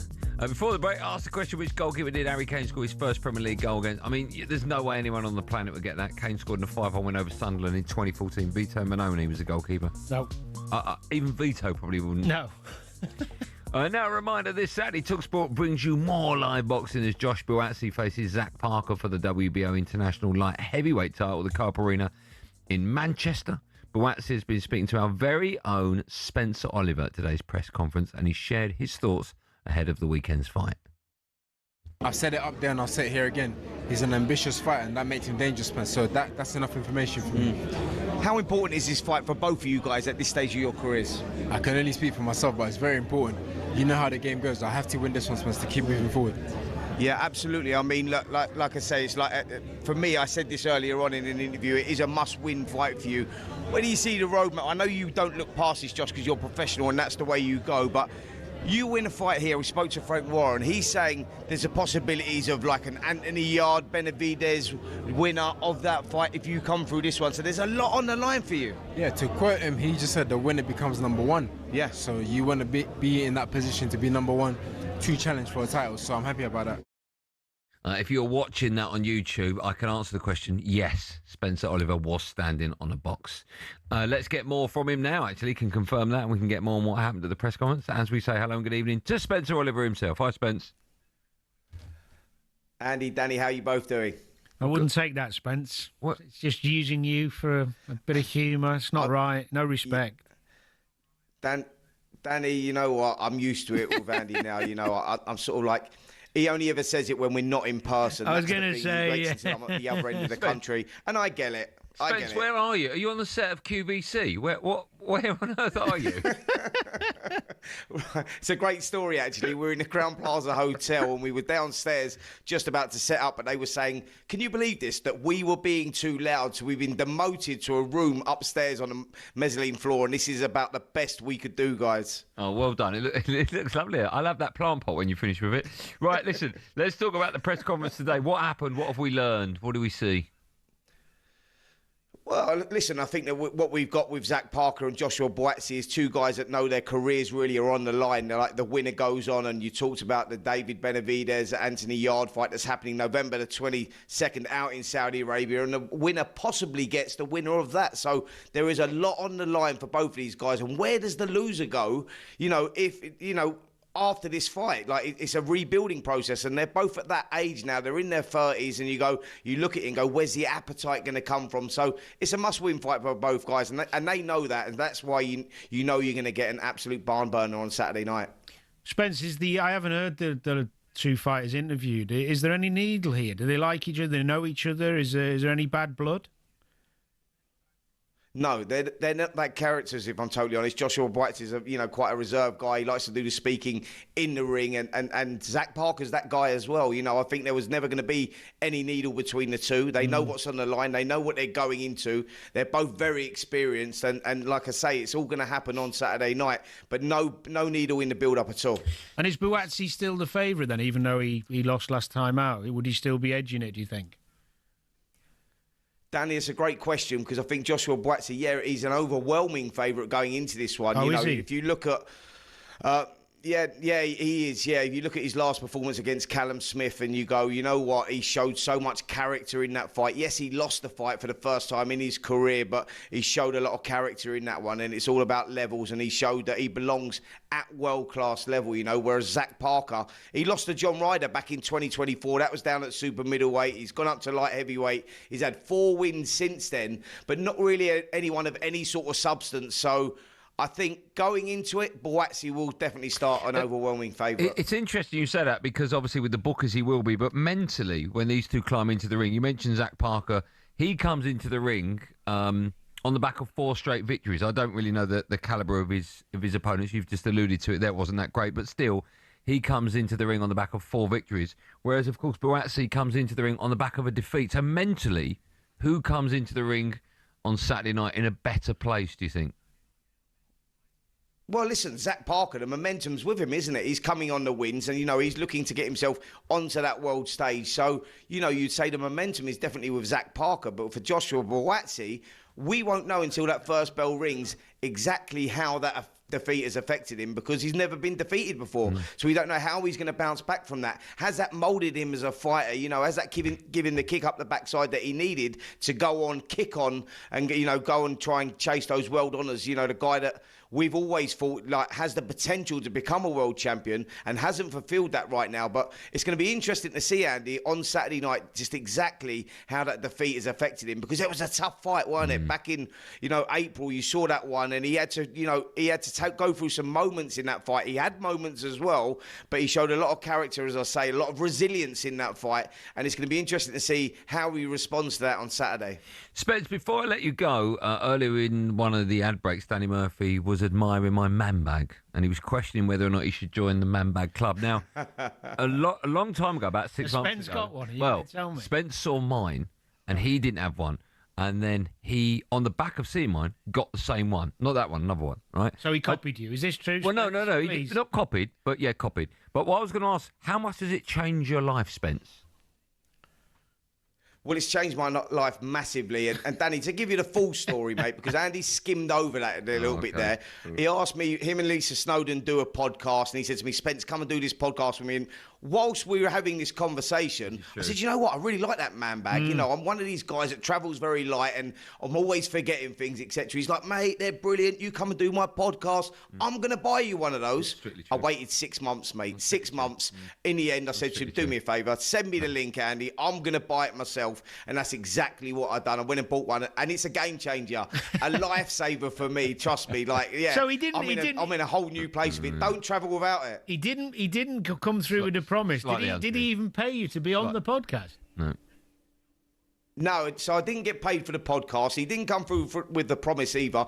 And by the way, it's not like it was a lot of money. It was one of those that someone that earns a substantial amount of money like Andy Goldstein could have afforded that quite easily. But, I don't know how to take it. Is it offensive? I mean, you tell me, Danny. Spence, how's Tyler Goodjohn? Is he all right?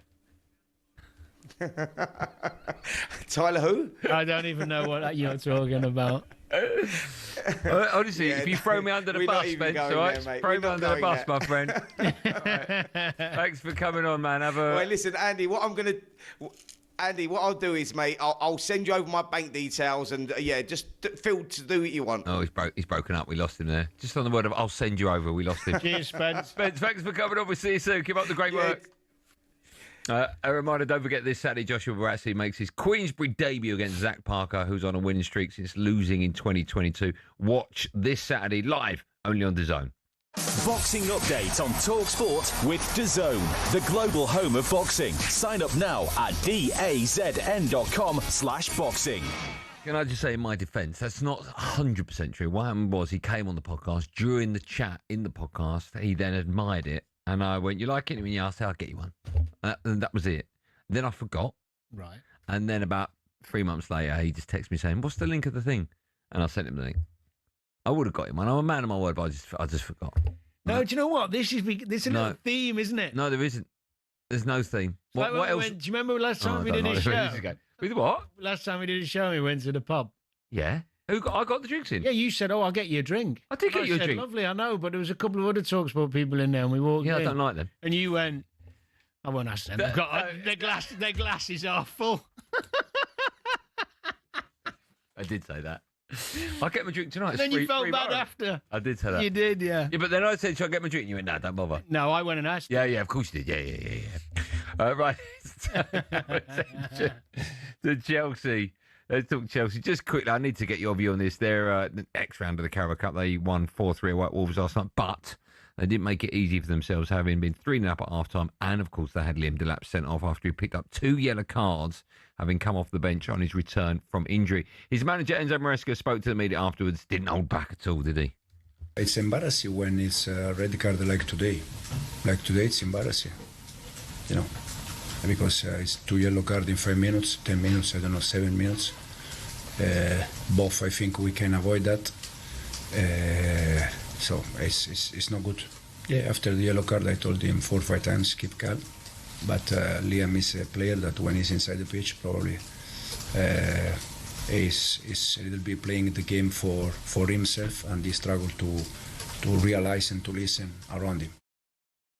What do you make of that? I mean, Chelsea have had, six red cards in the last 9 games? One of those was Maresca getting sent off against Liverpool. When you hear a manager talk like that about one of his players, what do you make of it? Got no problem with it at all. Okay. It was silly, and he's no point coming out and defending it. It was embarrassing. It was, if he's told him as well after the yellow. Yeah. He'll have told him before he's gone into the press and said that. He'll have hammered him. And it was so soon after the first. The problem is, I mean, look, some of the sendings off, when you go through them all, some of them are a tad unlucky, or, they can happen in a game of football. But when it happens, what do you say, 6, 7? 6 in their last 9. It's ill discipline, and it needs to stop because it'll cost them success. The problem you've got, if you've got a squad full of only young players, now some of them are mature in terms of football because they've played a lot of football at a high level. Mm-hmm. But when you haven't got senior people around you, this is going to happen. It's inevitable. Mm. And that's why nobody really has ever gone down this route before. There's no Premier League winners that I can think of who've ever had an average age that Chelsea have got and won. Yeah, I agree with you. You need a sprinkling of the senior boys to keep young uns in check. Even at my level, Liverpool, when I was there, I've talked about him a lot, but Gary McAllister. Well, we mentioned this. People like that. Didier Man. We mentioned this in the meeting, and we're going to talk in great detail of this tomorrow, because I think I mentioned to you, I don't know if it was on air or off air, but I mentioned to you there's a great article in the Times today about 3 players that are having a sort of renaissance. I was going to say not an end to their career, because they're still well and truly first teamers, but Indian Summer's perfect. Harry Maguire, Xhaka, and who was the other one I mentioned? Jordan Henderson.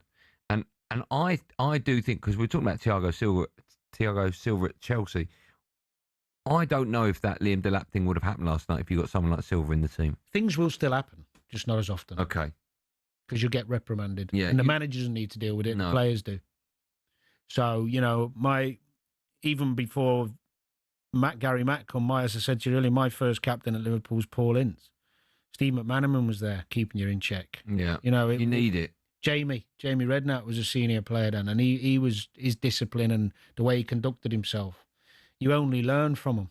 You might fall out sometimes because you mess up, because that's how you learn, don't you, by messing up. But if you don't have those guys around, and it's not always just for the stuff on the pitch, it's off the pitch. You know, you're dealing with something. There's a problem. You don't know what to do, or you know, you need that. I remember a senior player, without naming him because it's not relevant, but I did one of my contracts at Liverpool on my own because I wasn't happy with any particular agent at that point. Yeah, and it was quite daunting, if I'm honest. And he helped me massively. Like, sat down with me for a couple of hours. You're not going to get that with young kids in the team, yeah? No. Okay. Good contract, better than the one you got at talkSPORT? It was a bit better. Yeah, you got a contract, have you? When we come back, we'll have some fun with the best of talkSPORT. By the way, we'll have that chat in tomorrow's show. I'm looking forward to that.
Drive on talkSPORT, me, Andy Goldstein.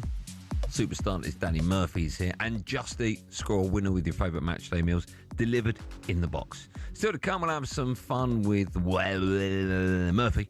But first, it's time for this. Yeah, time for the best of talkSPORT friends. We run you through some of the recent moments from across talkSPORT. Let's kick things off with last night's Sports Bar. O'Hara was alongside his former gaffer, Dean Saunders, and they were reminiscing about the good old days. I had to have therapy after training because Jamie used to wreck every training session I put on. Demoralising. Gaffer, what is this? Gaffer! What's going on? Did you guys ever think you would be doing radio shows together? No. When was it? It must have been probably Actually, about 11 years ago, right? Which is a while ago. Yeah. Right, I tried to help him. You know what I mean? What do you think Dino was like as manager? Brilliant. Yeah? I would have loved him. He would have been very funny, wouldn't he? Yeah, but he knows his football as well. He really He does. had some good success as a manager, actually. It's forgotten because of the bad spell, but he did some really good jobs, and I've spent a lot of time in Dino's company. He's phenomenal guy. He's great. Which of your old managers would you like to do a show with on talkSPORT? That's a good question. Roy Evans. Bought me at Liverpool. Yeah. Can't thank him enough. But sharp, funny, dry humour. Nice. And he's been there through it all. You know, Yeah. the boot room days, and he's got stories. He's an amazing guy. Which of your old teammates was the rubbish in training? The rubbish in training, whatever that means. But always turned up on match day. Which one was the rubbish in training? I'd say the person who probably was one extreme to the other the most was Big Bobby Zamora at Fulham. Okay. What, as in really bad in training, but brilliant on... Didn't particularly break sweat Okay. too often in training, Yeah. but come match day, on it. Good striker. Absolute monster. Jason, talking to monsters, Jason Cundy would take your calls on the Sports Bar at 10 o'clock tonight. He's got Rory Jennings alongside him. Okay, this morning on the breakfast show, Alan Brazil was alongside the former Watford loanee, Gabby Agbonlahor. That's a bit harsh. Big Al had some constructive criticism for Gabby's paddle ability. Don't think you have got it, Gab, to be honest. But I'm learning, mate. Can't I learn to be good at something? You're too old. What? You're too old. I told you, you showed me a video, and as soon as Simon hit a ball when he can play. So I'm too old to play paddle. Cheers, Al. At a decent level, yeah. Hey, mate, thanks for putting me down. I'd stick to badminton, because that shuttlecock is slower. Shuttle what? Cock. Oh, okay. Yeah. No, but then you talked about Simon. What's something you're... That's harsh. What's something you're terrible at, Andy?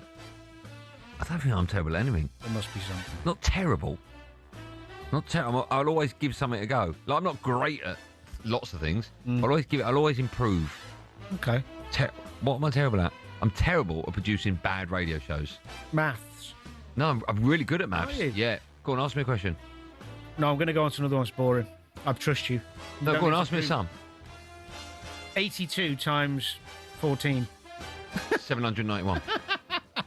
Can't be, can it? It is. Can't be, because Yeah. 10 times 82 is 800. Yeah, but I carried the 4. Carry on. What's something you're too old to do nowadays? Be careful. I don't think I'm old, Dan. I don't think you're old. I don't We're nearly think the same age. Yeah, I'm catching you up. I don't think I'm too old to do anything. I still run, still go to the gym. Maybe football, playing... Oh, no, I played... Scored goal of the century at Soccer 8. Nothing. No. Honestly, it's frightening. I'm not Benjamin Button. How confident are you of beating Simon or Gabby at paddle? Well, this is the one. You don't play paddle, have you? I've played a few times and nowhere Simon's near really Benty's good. level. What? Simon's good. Yeah, Simon's very good and Benty's very good. Is he? So it's me and Benty v Simon and Gabby. It's going to be live on talkSPORT YouTube. Who's your money on? I don't know enough about paddle to All either. right. But who's your money You on? have to be really fit. Fittish. Yeah. You're all quite fit, aren't you? Yeah. Who's your money on? I'll go with... Team Drive or no Team Drive? I'll go with you and Benty, just because I'm hearing Gabby's poor, so Okay. Simon can't carry him. No, it's a good player, Simon. Gary's going to be back at 6 a.m. tomorrow morning. He's got O'Hara alongside him. Let's finish with a clip from everyone's favourite podcast. Oh, yeah, it really is the best. 21 minutes to go. Every week, Jason and I sit down for a show that lasts 21 minutes. Not a second more. On this week's show, Cundy told me about a dolphin. Oh, this is amazing. About a dolphin who learned to talk. He was speaking through his air hole, so he could somehow communicate with Laura. She would ask him questions. Like what? What do you want for dinner? Fish. Yeah. Yeah, I know. Yeah. Okay, let's just say that. Right, Pete, what do you want for dinner? Peter. And he goes, He go, and like that blowhole would mean that letter, and that what do you mean word. that blowhole? He's only got one blowhole. I know, but he would then go. What's the biggest animal you could beat in a fight? Beaver. You reckon you can smash a beaver? Yeah. Do you? What would you do? What would your game plan be? Just go straight at it. Yeah? How long would it take to kill a beaver? Both hands? Both hands. Yeah? 2 minutes. 2 minutes? How big is a beaver? You can find 20 minutes to go wherever you get your podcast from. I don't doubt you for a moment. New episodes drop every single Monday. Of course, you can find all of our shows on talkSPORT and talkSPORT's app, where you can swipe between talkSPORT and talkSPORT 2 and all of our other sister stations, so you never miss a moment. Go download 21 minutes to go. When we come back, we are talking about penalties. You are anyway. Last hour of our show. And, of course, Murphy. What's happening, Murphy, when we come back as well?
Tyson Fury, Floyd Mayweather, Canelo Alvarez.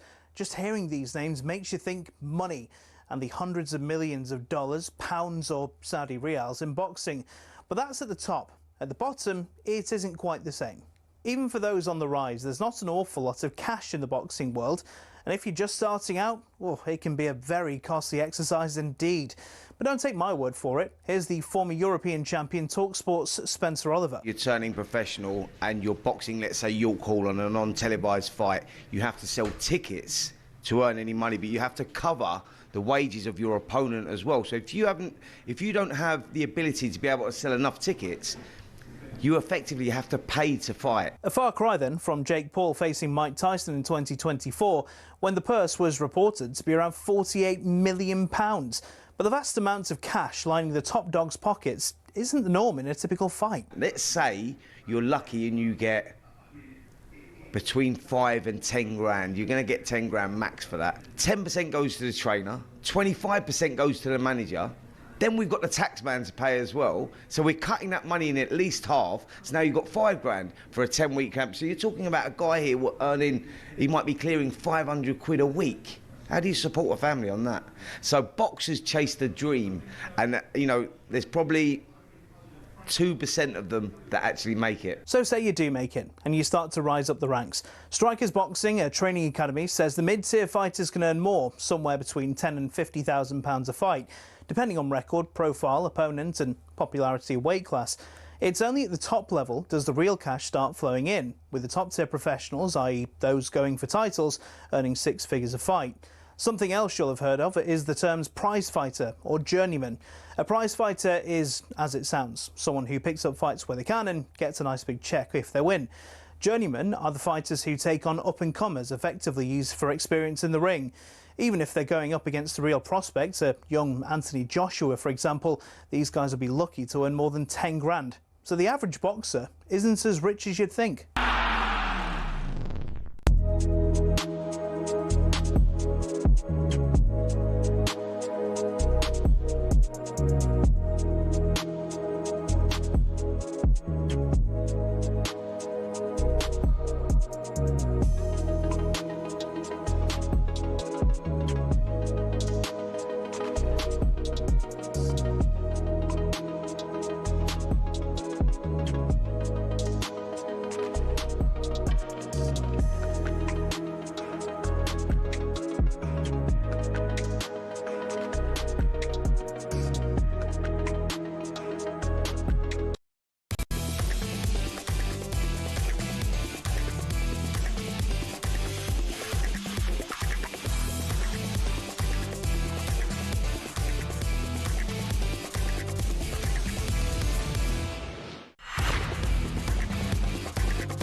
Welcome back to Last Hour Drive on talkSPORT with me, Andy Goldstein, and the timekeeper, the Smurf, Danny Murphy. Just got accosted. You just got what? Accosted. What about? Best passes ever in the Prem. What players? Best passers. Yeah, players. Like Beckham. He was in the conversation. I said De Bruyne and then someone threw in Cesc. Why don't we do this tomorrow, best passers? Okay. Should we do that? I mean, that's literally how we throw a show together. Brilliant. Any ideas we do? Should we do it? Anything else you got, by the way? Still to come, we'll be discussing potential changes to VAR in Murphy's Law. But now the Premier League returns this weekend, and of course, talkSPORT is the place to be. Never ever predict what happens in the Premier League. It's amazing. It's Lyle Foster. It's Wolves 2, Burnley 3. Chance of we are top of the league at a defiant Emirates Stadium. We're in a really good position at the moment, but we know how early it is and how difficult every game is. Yet another defeat for Liverpool.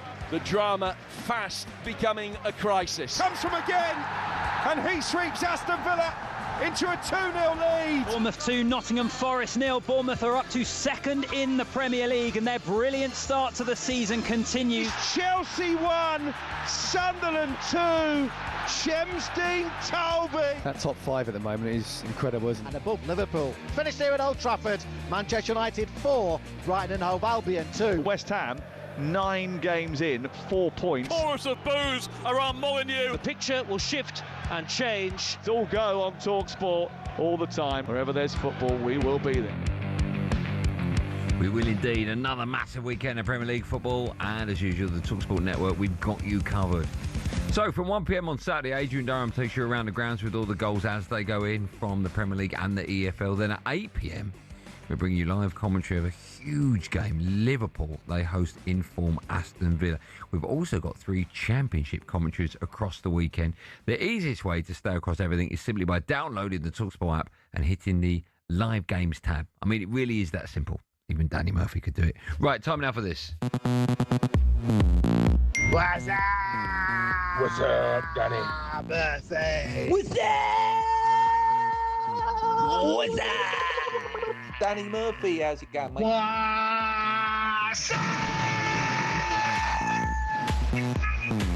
Murphy. Wow, above and beyond.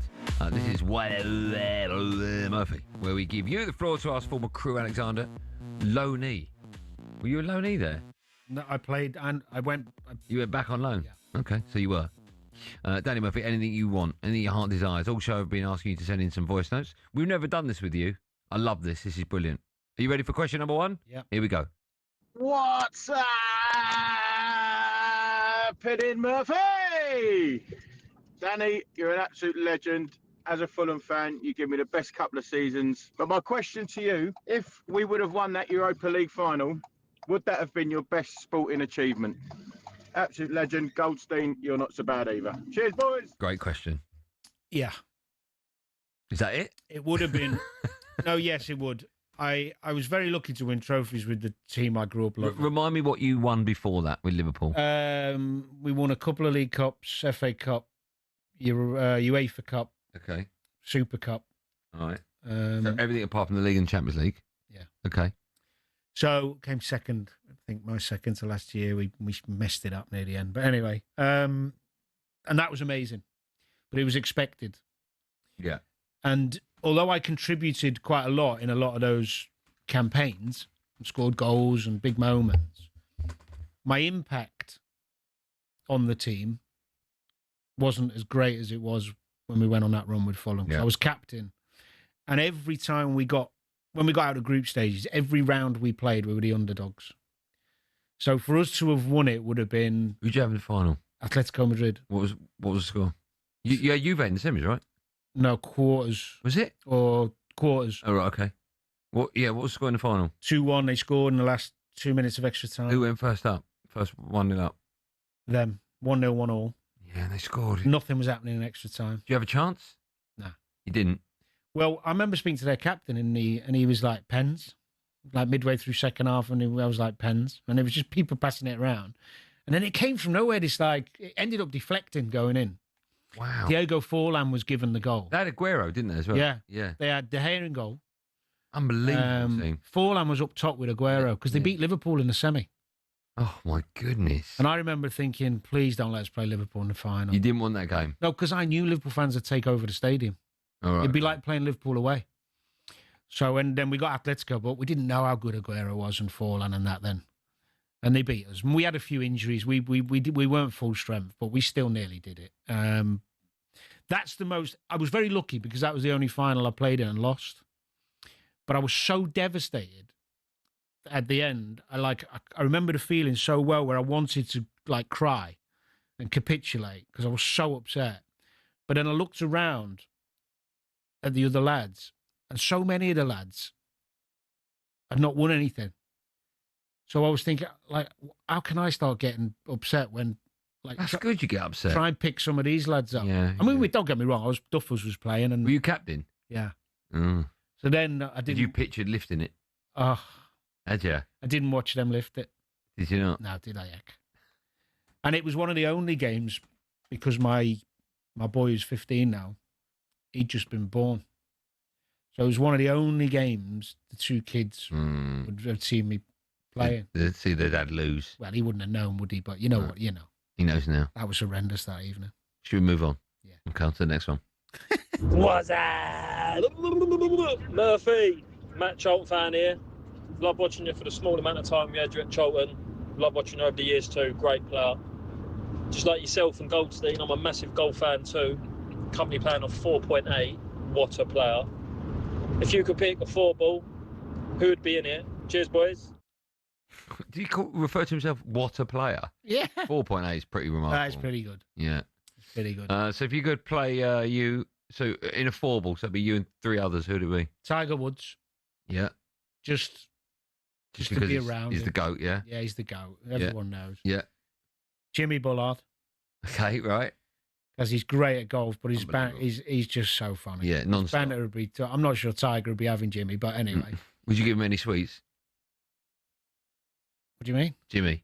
He has sugar, he goes to another level. He doesn't need it. That's what I'm saying. Oh, gee. No. That's the last thing you want to do. I'd rather give him sweets than Alcohol. 4 cans of ale. Okay, yeah. So go on, you got Tiger, you got Jimmy Bullard. Who's the last one? Jennifer Lopez. I've heard she's good. Have you? Yeah. Yeah, okay. Yeah. That's the reason, is it? Right, let's quickly move on. What's that, Murph Dogs? If you could go back and change one thing in your footballing career, what would it be and why? There you go. What would it be and why? I would have dug my heels in and stayed at Liverpool when I left. Should have stayed. Why'd you leave? Because Rafa basically made it clear that I wasn't in his plans, and no matter what I did, because when he said you can go and talk to the clubs who were in for me, which was a shock, I was in a bit of shock and I didn't really want to do it. So later that day, I called him and I was like, look, what if I just stay and fight? I believe in myself. And he said, it don't matter how hard you fight, you're not going to play for me. Wow. Had you fallen out with him? No. Why did he say that? Because he's doing his job. Oh, I don't like that. No, it didn't feel good at the time. And for a year or two... God, give everyone a chance, haven't you? He wanted his own players in, any manager. And he brought in Luis Garcia, who did really well. They won the Champions League that year. Yeah. And Alonso. So he brought in Alonso and Garcia, two midfield, two good players. And but when I look at how the season went and the injuries they had and the problems they had, you would have got in. I would have played games, yeah. So if I could turn back the clock, I'd have just said, "Don't matter what you say, I'm not going." I had 2 years left. Do you think? Oh, I see. Okay, yeah, because everyone does that now, right? No, well, it depends on your situation. Yeah. Where did you go straight after that? I went to Charlton instead of Tottenham. Well, I could have gone Everton. Why didn't you? Just to change, and I was due to sign for Tottenham. Yeah, Liverpool to Everton's too big. Yeah, I didn't want to jeopardise. No, it's too much of a move. So I did 18 months Charlton, and I went to Tottenham, and then Fulham. Okay. On to the next one, please, Jacqueline. What's up, Murphy? If you were a chocolate, what would you be based on your characteristics? Tell us about yourself. I don't even know what that means. I'd class myself more as a biscuit. Okay, perfect. Hobnob. Jammy Dodger. That's perfect. Yeah, I'm a bit hard on the outside and soft and sweet on the inside. Oh, are you? Oh, I thought you meant because you're jammy with your career. No, but I thought that was a pretty good answer. Really, you've used it before. There's no way you've ad-libbed that. I promise you. No, absolute nonsense. You've the definitely... first time I've ever read that question was about 4 minutes ago. Yeah. Tough on the outside. Yeah. Soft and sweet on the inside. That's unbelievable. Gentle. Oh, I don't... Like gooey, gentle. Yeah, I know gooey. Yeah, very well. I think we've got time for one more. What's happening, Murphy? I want to know, what was it like working for Rafa? What happened when he first walked in? What were the changes he implemented? What was it like working for somebody so meticulous? Well, it wasn't that different than Houllier. He walked through the door and straight away just basically set his guidelines and what he wants is do's and don'ts. And there wasn't really a compromise or a conversation. So things like, you're not sharing a room with him anymore, because I'd shared with Stevie for years. Yeah. So he'd dictate you're in a room with. Is that good or bad? I didn't like it. Yeah, I don't like that. Like one of the first pre-season friendlies, he'd do the team, and then he'd say, he'd put your name, who was taking free kicks and penalties. Right. And I was like, no. I take free kicks and penalties. Yeah. He's like, well, you don't now. Wow. And then, for example, if you're playing a 4-4-2 and I'm playing right midfield, he'd say to me in the training, what are you going to do when the right back gets the ball? I said, well, I'll either show short and try and get it to feet and turn. If the man's tight on me, I'll spin, try and get it in behind. Or I'll go... So any of everything? Or I'll go and try and get it off the strikers if the ball goes in and get in the hole. Try and pick up the... And he went, that's enough. There's 3 things, that'll do. At least I know what you're doing next. Okay, that's good. So just bum, bum, bum, bum. His way, you're either on board or you're not. I often hear about managers that gave great half-time, or even before the match, team talks. Right? What was Rafa's team talks like? I only had him pre-season. Oh, right, okay. So they weren't particularly... Did you ever have a manager that they were legendary, his team talks in the dressing room? Are there any that stick out? But Roy Hodgson would have been your manager at Fulham, right? When you got to Europa League final. Is that right? Yeah, his best one was Man City away when he first came. Go on. And we were 2-0 down half time and we were relegated. It was It was the season we won 5 out of the last 6 to stay up. Okay. So we were 2-0 down at Man City, and as we're walking off, one of the guys from Sky, just... What, at the end of the match? Half time. Yeah. 2-0 down. One of the guys from Sky is like, you're relegated. So, oh, thanks, mate. Anyway, so we've gone in the changing room. The lads are chewing. So, can I say, sorry, but you hadn't been relegated? No, as the points were then. Right. Because we were losing and the other teams And that were was winning. the last game? No. Well, how many games were left? 2. What's he saying that for then, the fella? Half time? The way the points were. Okay. Anyway, we've gone in, boots are flying, lads are arguing with each other. We're 2-0 down. We actually hadn't played that bad. We'd had a lot of good chances. And Roy come in. And he went, whoever was arguing, sit down, sit down, shut up, blah, blah, blah. And he just said, we're in this game. We've played quite well. He said, and if we score the next goal, we'll win. He said, just keep your heads. Keep doing what you're doing. We don't need to go mad and put another strike. Keep going. It's good. It's all good. And everyone was looking around and is he mad? And the room just calmed. And we went out and we just played. Scored. A couple of subs scored another. Bam, bam, bam. We won 3-2 in the end. Wow. It was I've never seen a dressing room That's amazing. I've never seen a dressing room go from anger and devastation to calm and focus. Yeah. Maybe I paraphrased, didn't quite work. No. Do you know what I thought you were going to say? We all looked around. Is he not? Anyway, we went out and we got smashed 5-0. Houllier was brilliant. Brilliant. I'm sure he was. We'll talk more about him and other managers on tomorrow's show. We got you from 4 tomorrow. Well done to everyone that took time to send in WhatsApp questions. Thank you for that. If they didn't get asked, I do apologise. And yes, I did nearly sign so it once.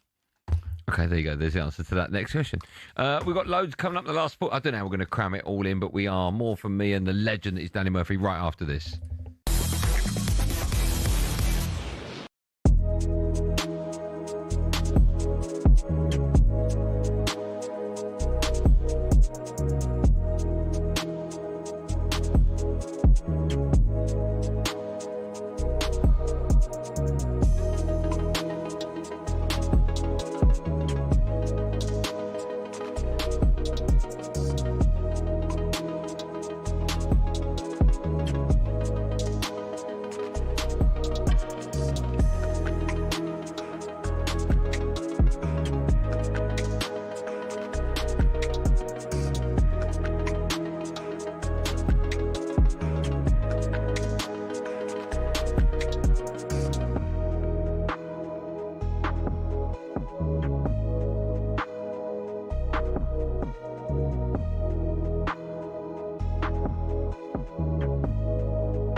Job talkSPORT, me, Andy Goldstein Danny Murphy's here.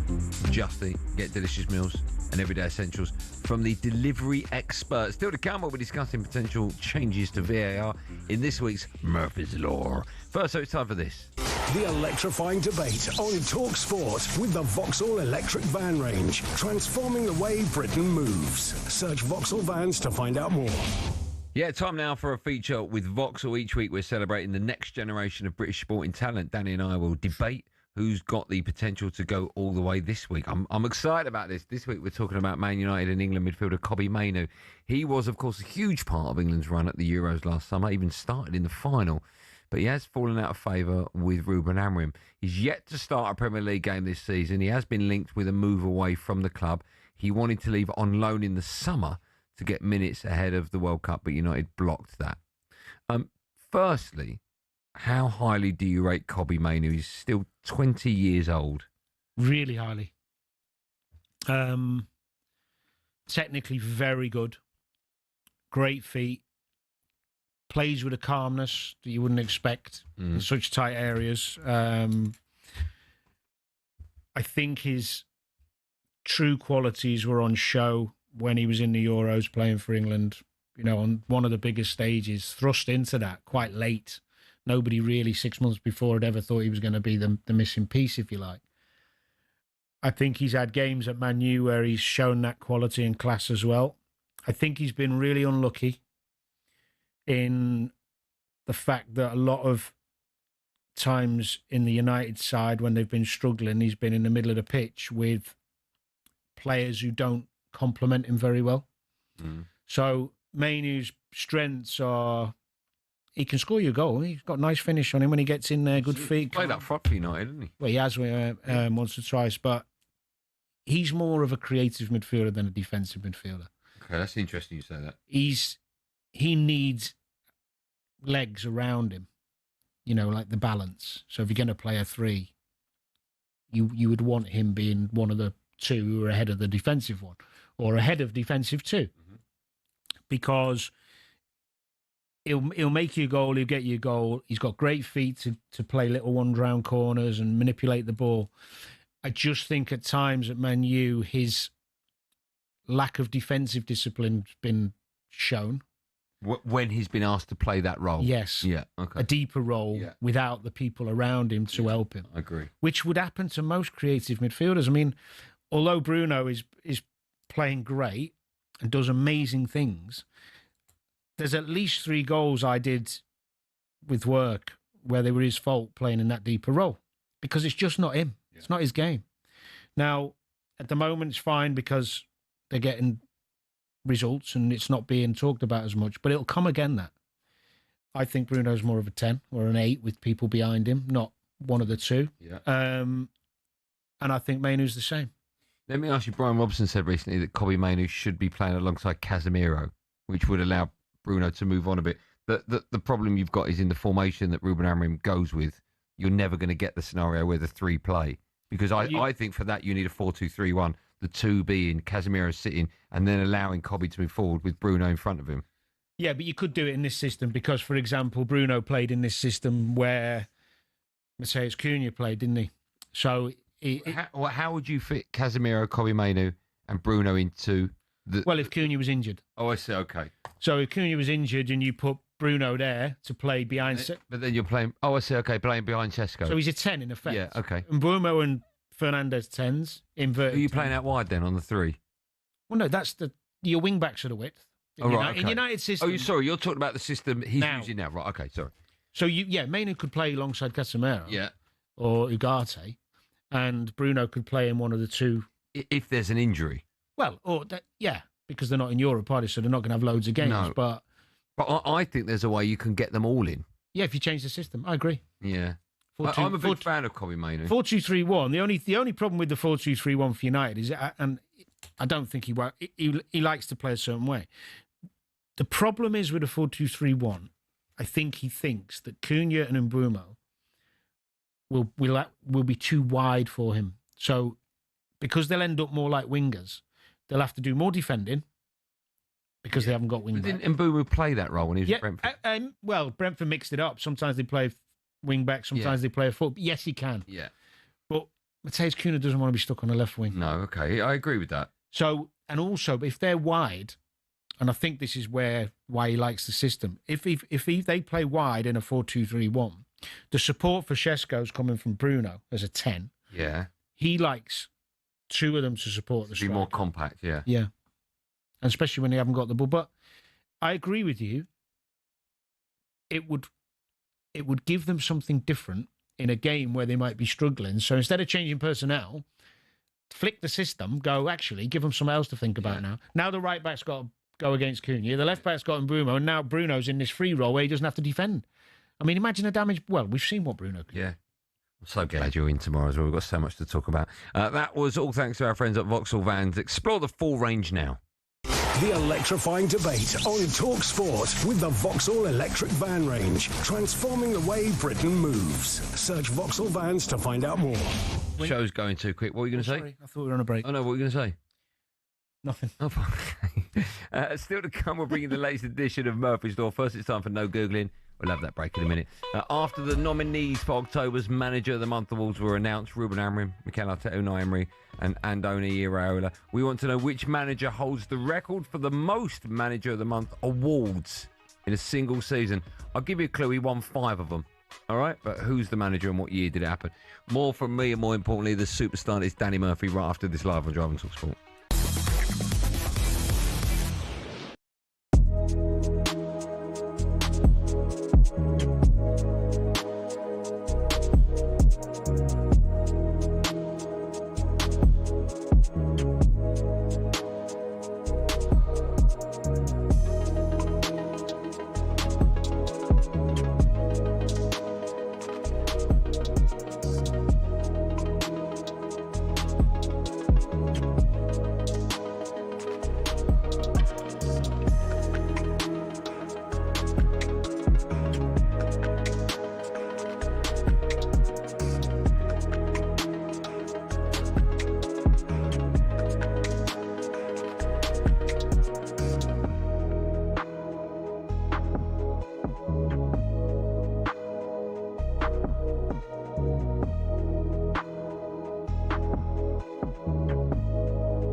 Over the last few years, Formula One has gone from elitist and insular to a global entertainment brand.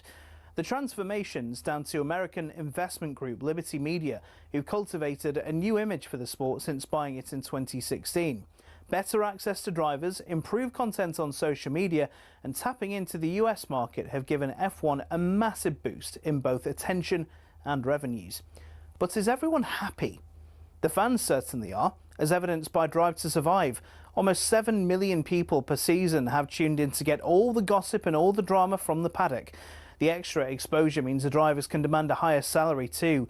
In 2010, the top drivers were earning $20 million a year, which isn't bad. But now, the very best earn 3 times that, with Max Verstappen getting a whopping $65 million in 2025. But money doesn't always buy happiness. Some drivers, including Verstappen, don't like the pageantry the changes have brought about. In Las Vegas in 2023, Verstappen said the drivers were made to look like clowns, and the event was 99% performance and 1% race. Some purists who still watch the sport feel the same, and that the spirit of competition has suffered. But Formula One and Liberty Media don't look like slowing down anytime soon. So expect more races, major events and exclusive access in future.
Drive with me, Andy Goldstein, and the Magnet.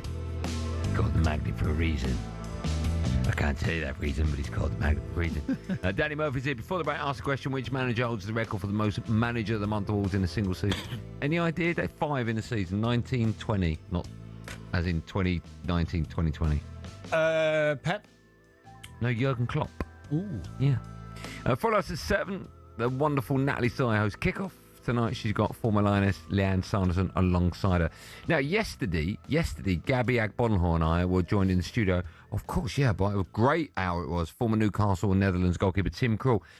He told us a story of coming on for Jasper Cillessen in the 120 or 119th minute of the 2014 World Cup quarter-final before going on to save 2 penalties and send his country through to the semis. Have a listen to this, Dan. Were you aware this was going to happen when the clock was ticking down? Was it a game plan you'd spoken about or not? Yes. I think the goalkeeper coach, literally before we drove to the stadium in the hotel, pulled me. And he said that him and the coaching staff, so Louis van Gaal was the manager, talked about it, that they were contemplating of changing and subbing me on for Jasper Cillessen. So initially my reaction was like, yeah, good one. It's not going to go to penalties anyway, with all the respect to Costa Rica. And I didn't think they were going to actually do it. And then he came back 5 minutes later. He said, right, keep this between us. Don't tell any of the players. We're seriously going to do it when it actually comes up. So when it hit extra time, obviously the nerves start kicking in, and Gabby will know that goalkeepers don't really normally warm up. So outfield players do the little runs down the sidelines to stay warm. But obviously when I then put my little vest on, my teammates were looking at me going, what are you doing, mate? Where are you going for a run for here? So it was a quite funny, nervous, obviously, moment for me. Presumably Jasper knew. No, he didn't. Oh. Only me knew. So how did he feel? So 120 minutes is up. Everyone stops. You know it's going to penalties. No, this is it. So you have to get subbed on before the final. Sorry. Yeah. So you're right. Of course. minutes ago then. Minute ago. And then they put up the substitution and his numbers on it. Yeah. And he's obviously confused and you're coming on. What was his reaction to that afterwards? Yeah, kicking off, of course. What happened? Tell me. I would. He was kicking water bottles, and funny enough, the next morning, all the goalies got summoned into Van Gaal's penthouse to have a chat for Silas's reaction, right? And the first thing Van Gaal said, he was like, right, if you ever disrespect me like that in front of the world again to Jasper, you will never play for me again. It's an unbelievable wow. I don't know if you heard any of it, but when you get insights into scenarios like that, it's quite barking what actually goes on between a manager and a player or a goalkeeper. And even more so what goes through the mind of a manager when there's either a penalty shootout or penalties coming up. Now, last time you were in the studio, we discussed the art of taking a penalty, but we've not heard necessarily from you your views on how much of a difference a certain goalkeeper may or may not make when they're in front of you for a penalty. Did that ever come into it in your mind? Would you ever have a penalty you think, oh, my record against him's terrible? Or the opposite, no, it's so easy to score against him? No, so there's two areas. One is the presence of a goalkeeper, their reputation, who they are. So when I first took one against David Seaman or Peter Schmeichel, you kind of look differently. Yeah. Especially Seaman and Schmeichel, because the goal looks tiny. So that is the first thing you have to get over. Get back to your routine. What are you going to do? Because they're there.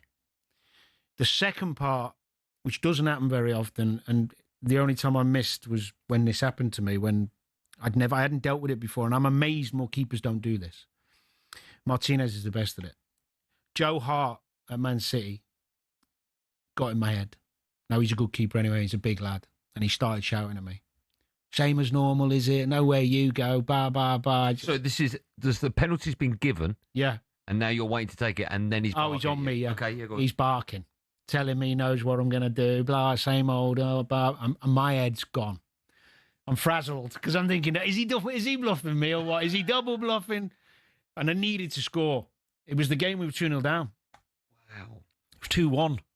Yeah, it's amazing. So you've gone from thinking, right, normal routine, do what you do. What was your normal routine? Nice angle on the ball, run up to the ball at a reasonable pace. You're right footer. Right footer. Yeah. And then the reason I have a little angle is to still allow me to go both ways. And I would always look at the keeper till the last second and then look at the ball to kick it. I couldn't do the one where I didn't look at the ball. I wasn't that confident.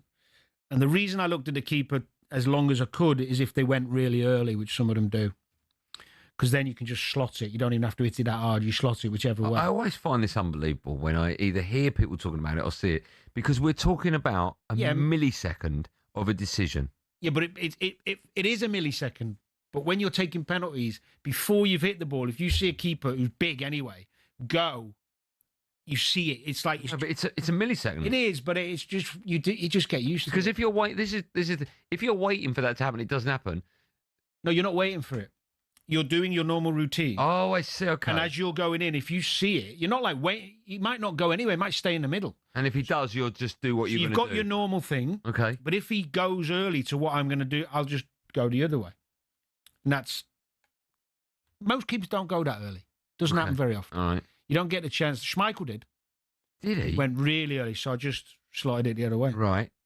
Whereas Seaman stayed really big late. Luckily, I just stuck with what I was doing. But Did you ever look at a goalkeeper that if it was a big game, right? Let's just say you're playing Man United, and would you ever think beforehand, if I have a penalty, I need to know predominantly which way Schmeichel goes. So, and then someone will go, right, his last 8 penalties. They do that now. Yeah, but did you ever do that? You didn't know research whatsoever? No. Okay. Should have done. But my record was good. But Joe Hart got right in my head. Yeah. And I changed my mind and went the other way. You changed your mind when? As I got up to the ball. Wow. So all I said to myself was just put it where he says you, because I'd scored me last 3 or 4 to the keeper's left. Yeah. So I knew that's what he was talking about. All right. So I thought, just put it there. Just put it to his left. Yeah. Make him back himself. Right. Last minute, I just panicked. Just went the other way and he went, bum. And he saved it. But the only saving grace, he pushed it back to me. And you scored? Scored the rebound. Oh, wow. Okay, thank you. But he got well in the head. And he used to, after that, I used to watch him. And he did it to everyone. But Martinez does it. So if you're a confident penalty taker, some would say some penalty takers, they don't care what's going on in the goal, but you do, because someone's doing that. Yeah. There's a big difference between looking at someone, they're big, they're present, their presence is there, their aura, and you know he's a good goalie. But when they start then getting in your head, as well as having that presence, which Joe had, I was laughing about him with this the other week, actually, because obviously I work with Joe as well. And just What people don't realise listening to this, right? So is how big goalkeepers are, genuinely, right? So it's all very well if you listen to this and you play Saturday or Sunday league football or whatever, and there's a goal. But trust me, I was lucky enough at the soccer aid, I think it was 2 soccer aids ago. We were training on one of the training days, and Petr Cech was there. I think, it was Petr he's a Cech. big lad. Huge, right? And we were having some fun, and I said, "Can I have a penalty against you?" And he was like, "Yeah." I took 5 penalties against him. I missed all 5. Right? You didn't. Yeah, I missed all 5. And then the 6th one, someone come up to me. I can't remember who it was. I think there was a Chelsea player. I can't remember it wasn't John Obi Mikel. It was someone else. And he said, "This is how you take the penalty against." And he told me, and I scored. Right. But until you face a true life football goalkeeper, and by that I just mean the size of them and their ability. There was one, I think it was second or third one. I put it on Instagram where I put it to his left. Like I placed it as hard as I could, and the way I hit a ball is nothing compared to what you guys. No, but do. I get what you mean. And he dived full length and tipped onto the It's post. a bit like the first. And I thought I'm never ever going to score against you. I once played in a charity cricket game, and this some bowler who was obviously done it for a living. Yeah. Come and bowled this ball at me. I didn't even see it. It's frightening, isn't it? But another quick one, last one on penalties. Yeah, of course. I think it was Rob Green at West Ham. I was playing for Fulham. We had 2 quick fixtures, like turnaround. Sometimes you play each other quite a few weeks after, home and away, just the way the fixture list is. And I'd scored one at Upton Park. I think we drew. And I put it normal, side net and keeper's left. So we got one at the cottage a few weeks later. So before I took it, he went and stood the side where I put the ball. So he's not standing centrally. Yeah. He's standing between the post and the centre of the goal to the side I want to put it. Yeah. No one had ever done that to me before. It sounds like you're quite easy to get into the head of. Well, what would you? If you've taken penalties playing football, Yeah. if a keeper does that, But it wouldn't stay in my head. It goes but straight. he stood there where you're going to kick it. Yeah, but it wouldn't affect. Well, I guess I don't know because I've never played at your level. So but- all I thought is there's no way in the world he's going to stay there. Oh, Because he stayed there. he's going to stand there. So I thought if he stays there, I'll just put it to the side. He's never getting there. Yeah. So just as I'm running up the ball, he jumps back to the middle, which is what I expected him to do. So I put it where he was stood the minute before. And he couldn't go back there. He didn't go 'Cause back. he had to wait on well, the side. I can't remember if he did or he didn't, but it was right You in the scored corner, it. and yeah. Yeah. Can you teach someone? Have we got time, Joe? Yeah, we've got a couple of minutes. Can you teach someone how to take a great penalty? I could make them better. You can. Yeah. There's an art. That's what I'm asking. Under pressure, there's an art. Well, you can't replicate pressure No, I know. because it's in your own head. I know. But I can give you a lot of footballers take penalties differently each time rather than having a set routine. Let me ask you this. I know we're pushed, but I'm curious. When I mentioned about I took a penalty against Petr Cech, and then I said, because I can't hit a ball like you can hit it, right? Professional footballers, like a tennis player, anything, right? The power you generate in a dead ball, I can't comprehend how another human can do that. The difference between you hitting a ball and me hitting it is 10 times. Can you teach that? Not really. You can't. It's timing. You can't teach timing to someone like me. You can give you certain things that will help. Yeah. But it's a bit like a 14-year-old kid who I was on the golfing range with. Don't even know the lad. Yeah. And he's no bigger than me. He's hitting a driver through the trees at the back at 280 without even trying. Right. It's just it doesn't even look like he's hitting it. Yeah. Now he could give me all the tips in the world. I'm not doing it. Oh, okay. I just can't. I can never get it. Have you ever seen Batia, the golfer? No. The skinny guy. He's about 7 stone, wet through. Right. He hits it an absolute mile, but he's got there's no power in his size. It's all timing. It's nuts, isn't it? Crazy. I just can't. I've been on the pitch many a time next to a professional footballer. I cannot comprehend. I can't even explain to people that have never seen it the difference between a normal person like me and how you can kick a football. If you've never seen it, you won't understand. That's why it's like, for argument's sake, Ben Foster was there, and there was another goalkeeper. I can't remember the other goalkeeper, and they were either end of the pitch. And they were half volleying it to each other, like impossible to do, and it went straight as an arrow, boom, like that. But that's why I always say to people, and I know we've got to get off, but speak to a lot of coaches and people who say you can make players do this and do that. being a really talented footballer is a gift. Yeah, of course it is. It's not any learned. sportsman, It's right? not No, learned. it's not. You're right. You're right. It's a gift. Yeah. Seeing the pictures is a certain gift. thing you can't teach. I never had to learn how to strike a ball or outside of the foot. Did you not? No. You always had that? Just could do it. Hate people like you. When we come in, talk to people we hate. Whereas golf, one more. That's a whole different Well, no, story. you're playing. What do you play off now? 7. Yeah, still, that's genius, right? No. It is, Dan. It is compared to someone like me. It is annoying. Let's play 9-ball pool soon. One more Billy will be in the studio in just a moment for the end of show quiz.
Yes, at Drive and talkSPORT, me, Andy Goldstein, Danny Murphy. Just eat from last-minute winner dinners to tackling the weekly shop. Save time with groceries delivered straight to your door. Follow us at 7 The wonderful Natalie Sawyer hosts kickoff tonight. She's got former Lioness Leanne Sanderson alongside her. And, of course, remember, you can get your calls into the boys on the Sports Bar at 10.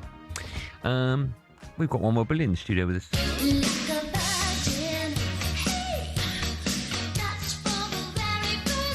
That's new, isn't it? Don't know what Jack's trying to say there.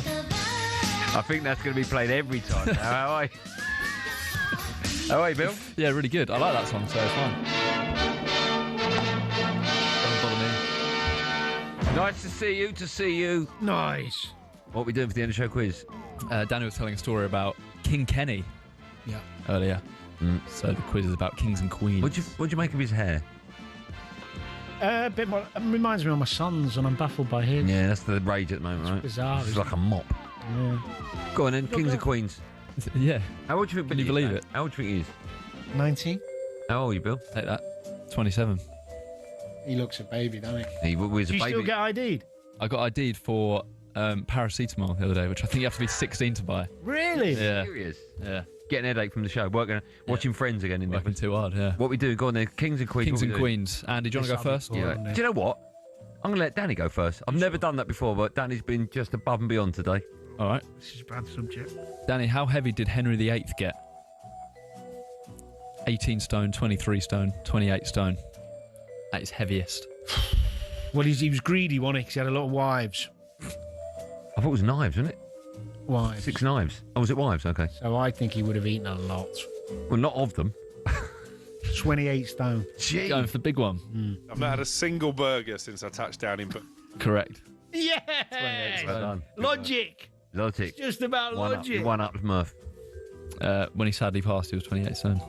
What do you mean sadly? It was like 100 still. like 400 years ago, wasn't it? Still sad, isn't When it? did he die? Was it about 14? No 1400 and something? Well, it doesn't matter. We don't. 15 something, okay. Andy, how many Henry VIII question again? How many calories did he reportedly consume every day?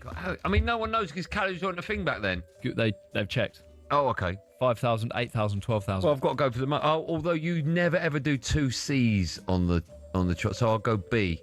It's actually A. Only 5,000. Only 5,000, okay. All down to a certain talkSPORT colleague's golden paste. That's a good point. Available now at DamonBarber.com. Danny, Michael Jackson was the king of pop. There's the link. Name 5 more famous Michaels. Oh, that's good. What, in any genre? Yeah, just anyone. Go on then. Michael Dubry. That's your first answer, Michael Dubry. Michael Keane. You going football, yeah? Okay, they can't be footballers. Mike and the Mechanics. Okay, 1. Oh, come on. No, you can't go football. Come on. Michael Jagger. Yeah, okay. Michael Bolton. Yes, 3. Michael Jagger. That's unbelievable. 2 more. Michael Mouse. Yeah. And Billy's brain can't handle this. Michael Mouse. Good. Check, that's on his card. Hey, Michael Mouse here. Mickey Rourke. Okay, give you that. Yeah. Where have I plucked them from? Michael Mouse. From a sentence I never heard, from Mike Dubry to Michael Mouse. Hello? Andy, which of Moose, I'll speak to you after the show. No worries. Okay. Which of these celebs are related to royalty? Simon Jordan, Beyonce, Vin Diesel. I know Vin Diesel for a fact. I know this. I've seen it on the family tree thing. Vin Diesel. Beyonce. Oh, okay. I haven't seen it. She was Queen Elizabeth's 25th cousin once removed. Why did I have to find 5 things? And you only had to find 1 answer. Do you want the last question? We've got time for one more. I like this. Yeah, go on then. Last one. Is it a question we can both have and nearest to it wins? Oh, yeah, go on. Okay. How many kings of queens have there been? Kings and queens have there been in English history? Okay. I should write down my answer so I don't... Have you got a pen there? In kings and queens in English history? Yeah. Okay, I've written my answer. I mean, I've just plucked the number out there. What are you going for, Smurf? Quick. 38. I've gone 46. 63. So I win. Ooh. So I'm the greatest. Yeah. My prize is to choose who out of the 2 of you I'd like to share tomorrow with. And Billy? Yep. It's not you. Smurf, you've been nothing short of magnificent as Enjoyed always. it, mate. You're a Enjoyed legend. it. Absolute legend. Thanks so much for your time. Me and Danny will be back tomorrow for the last show of the week from 4 p.m. Thanks for listening. Have a lovely evening. Be safe, everyone. Be safe. Some advice.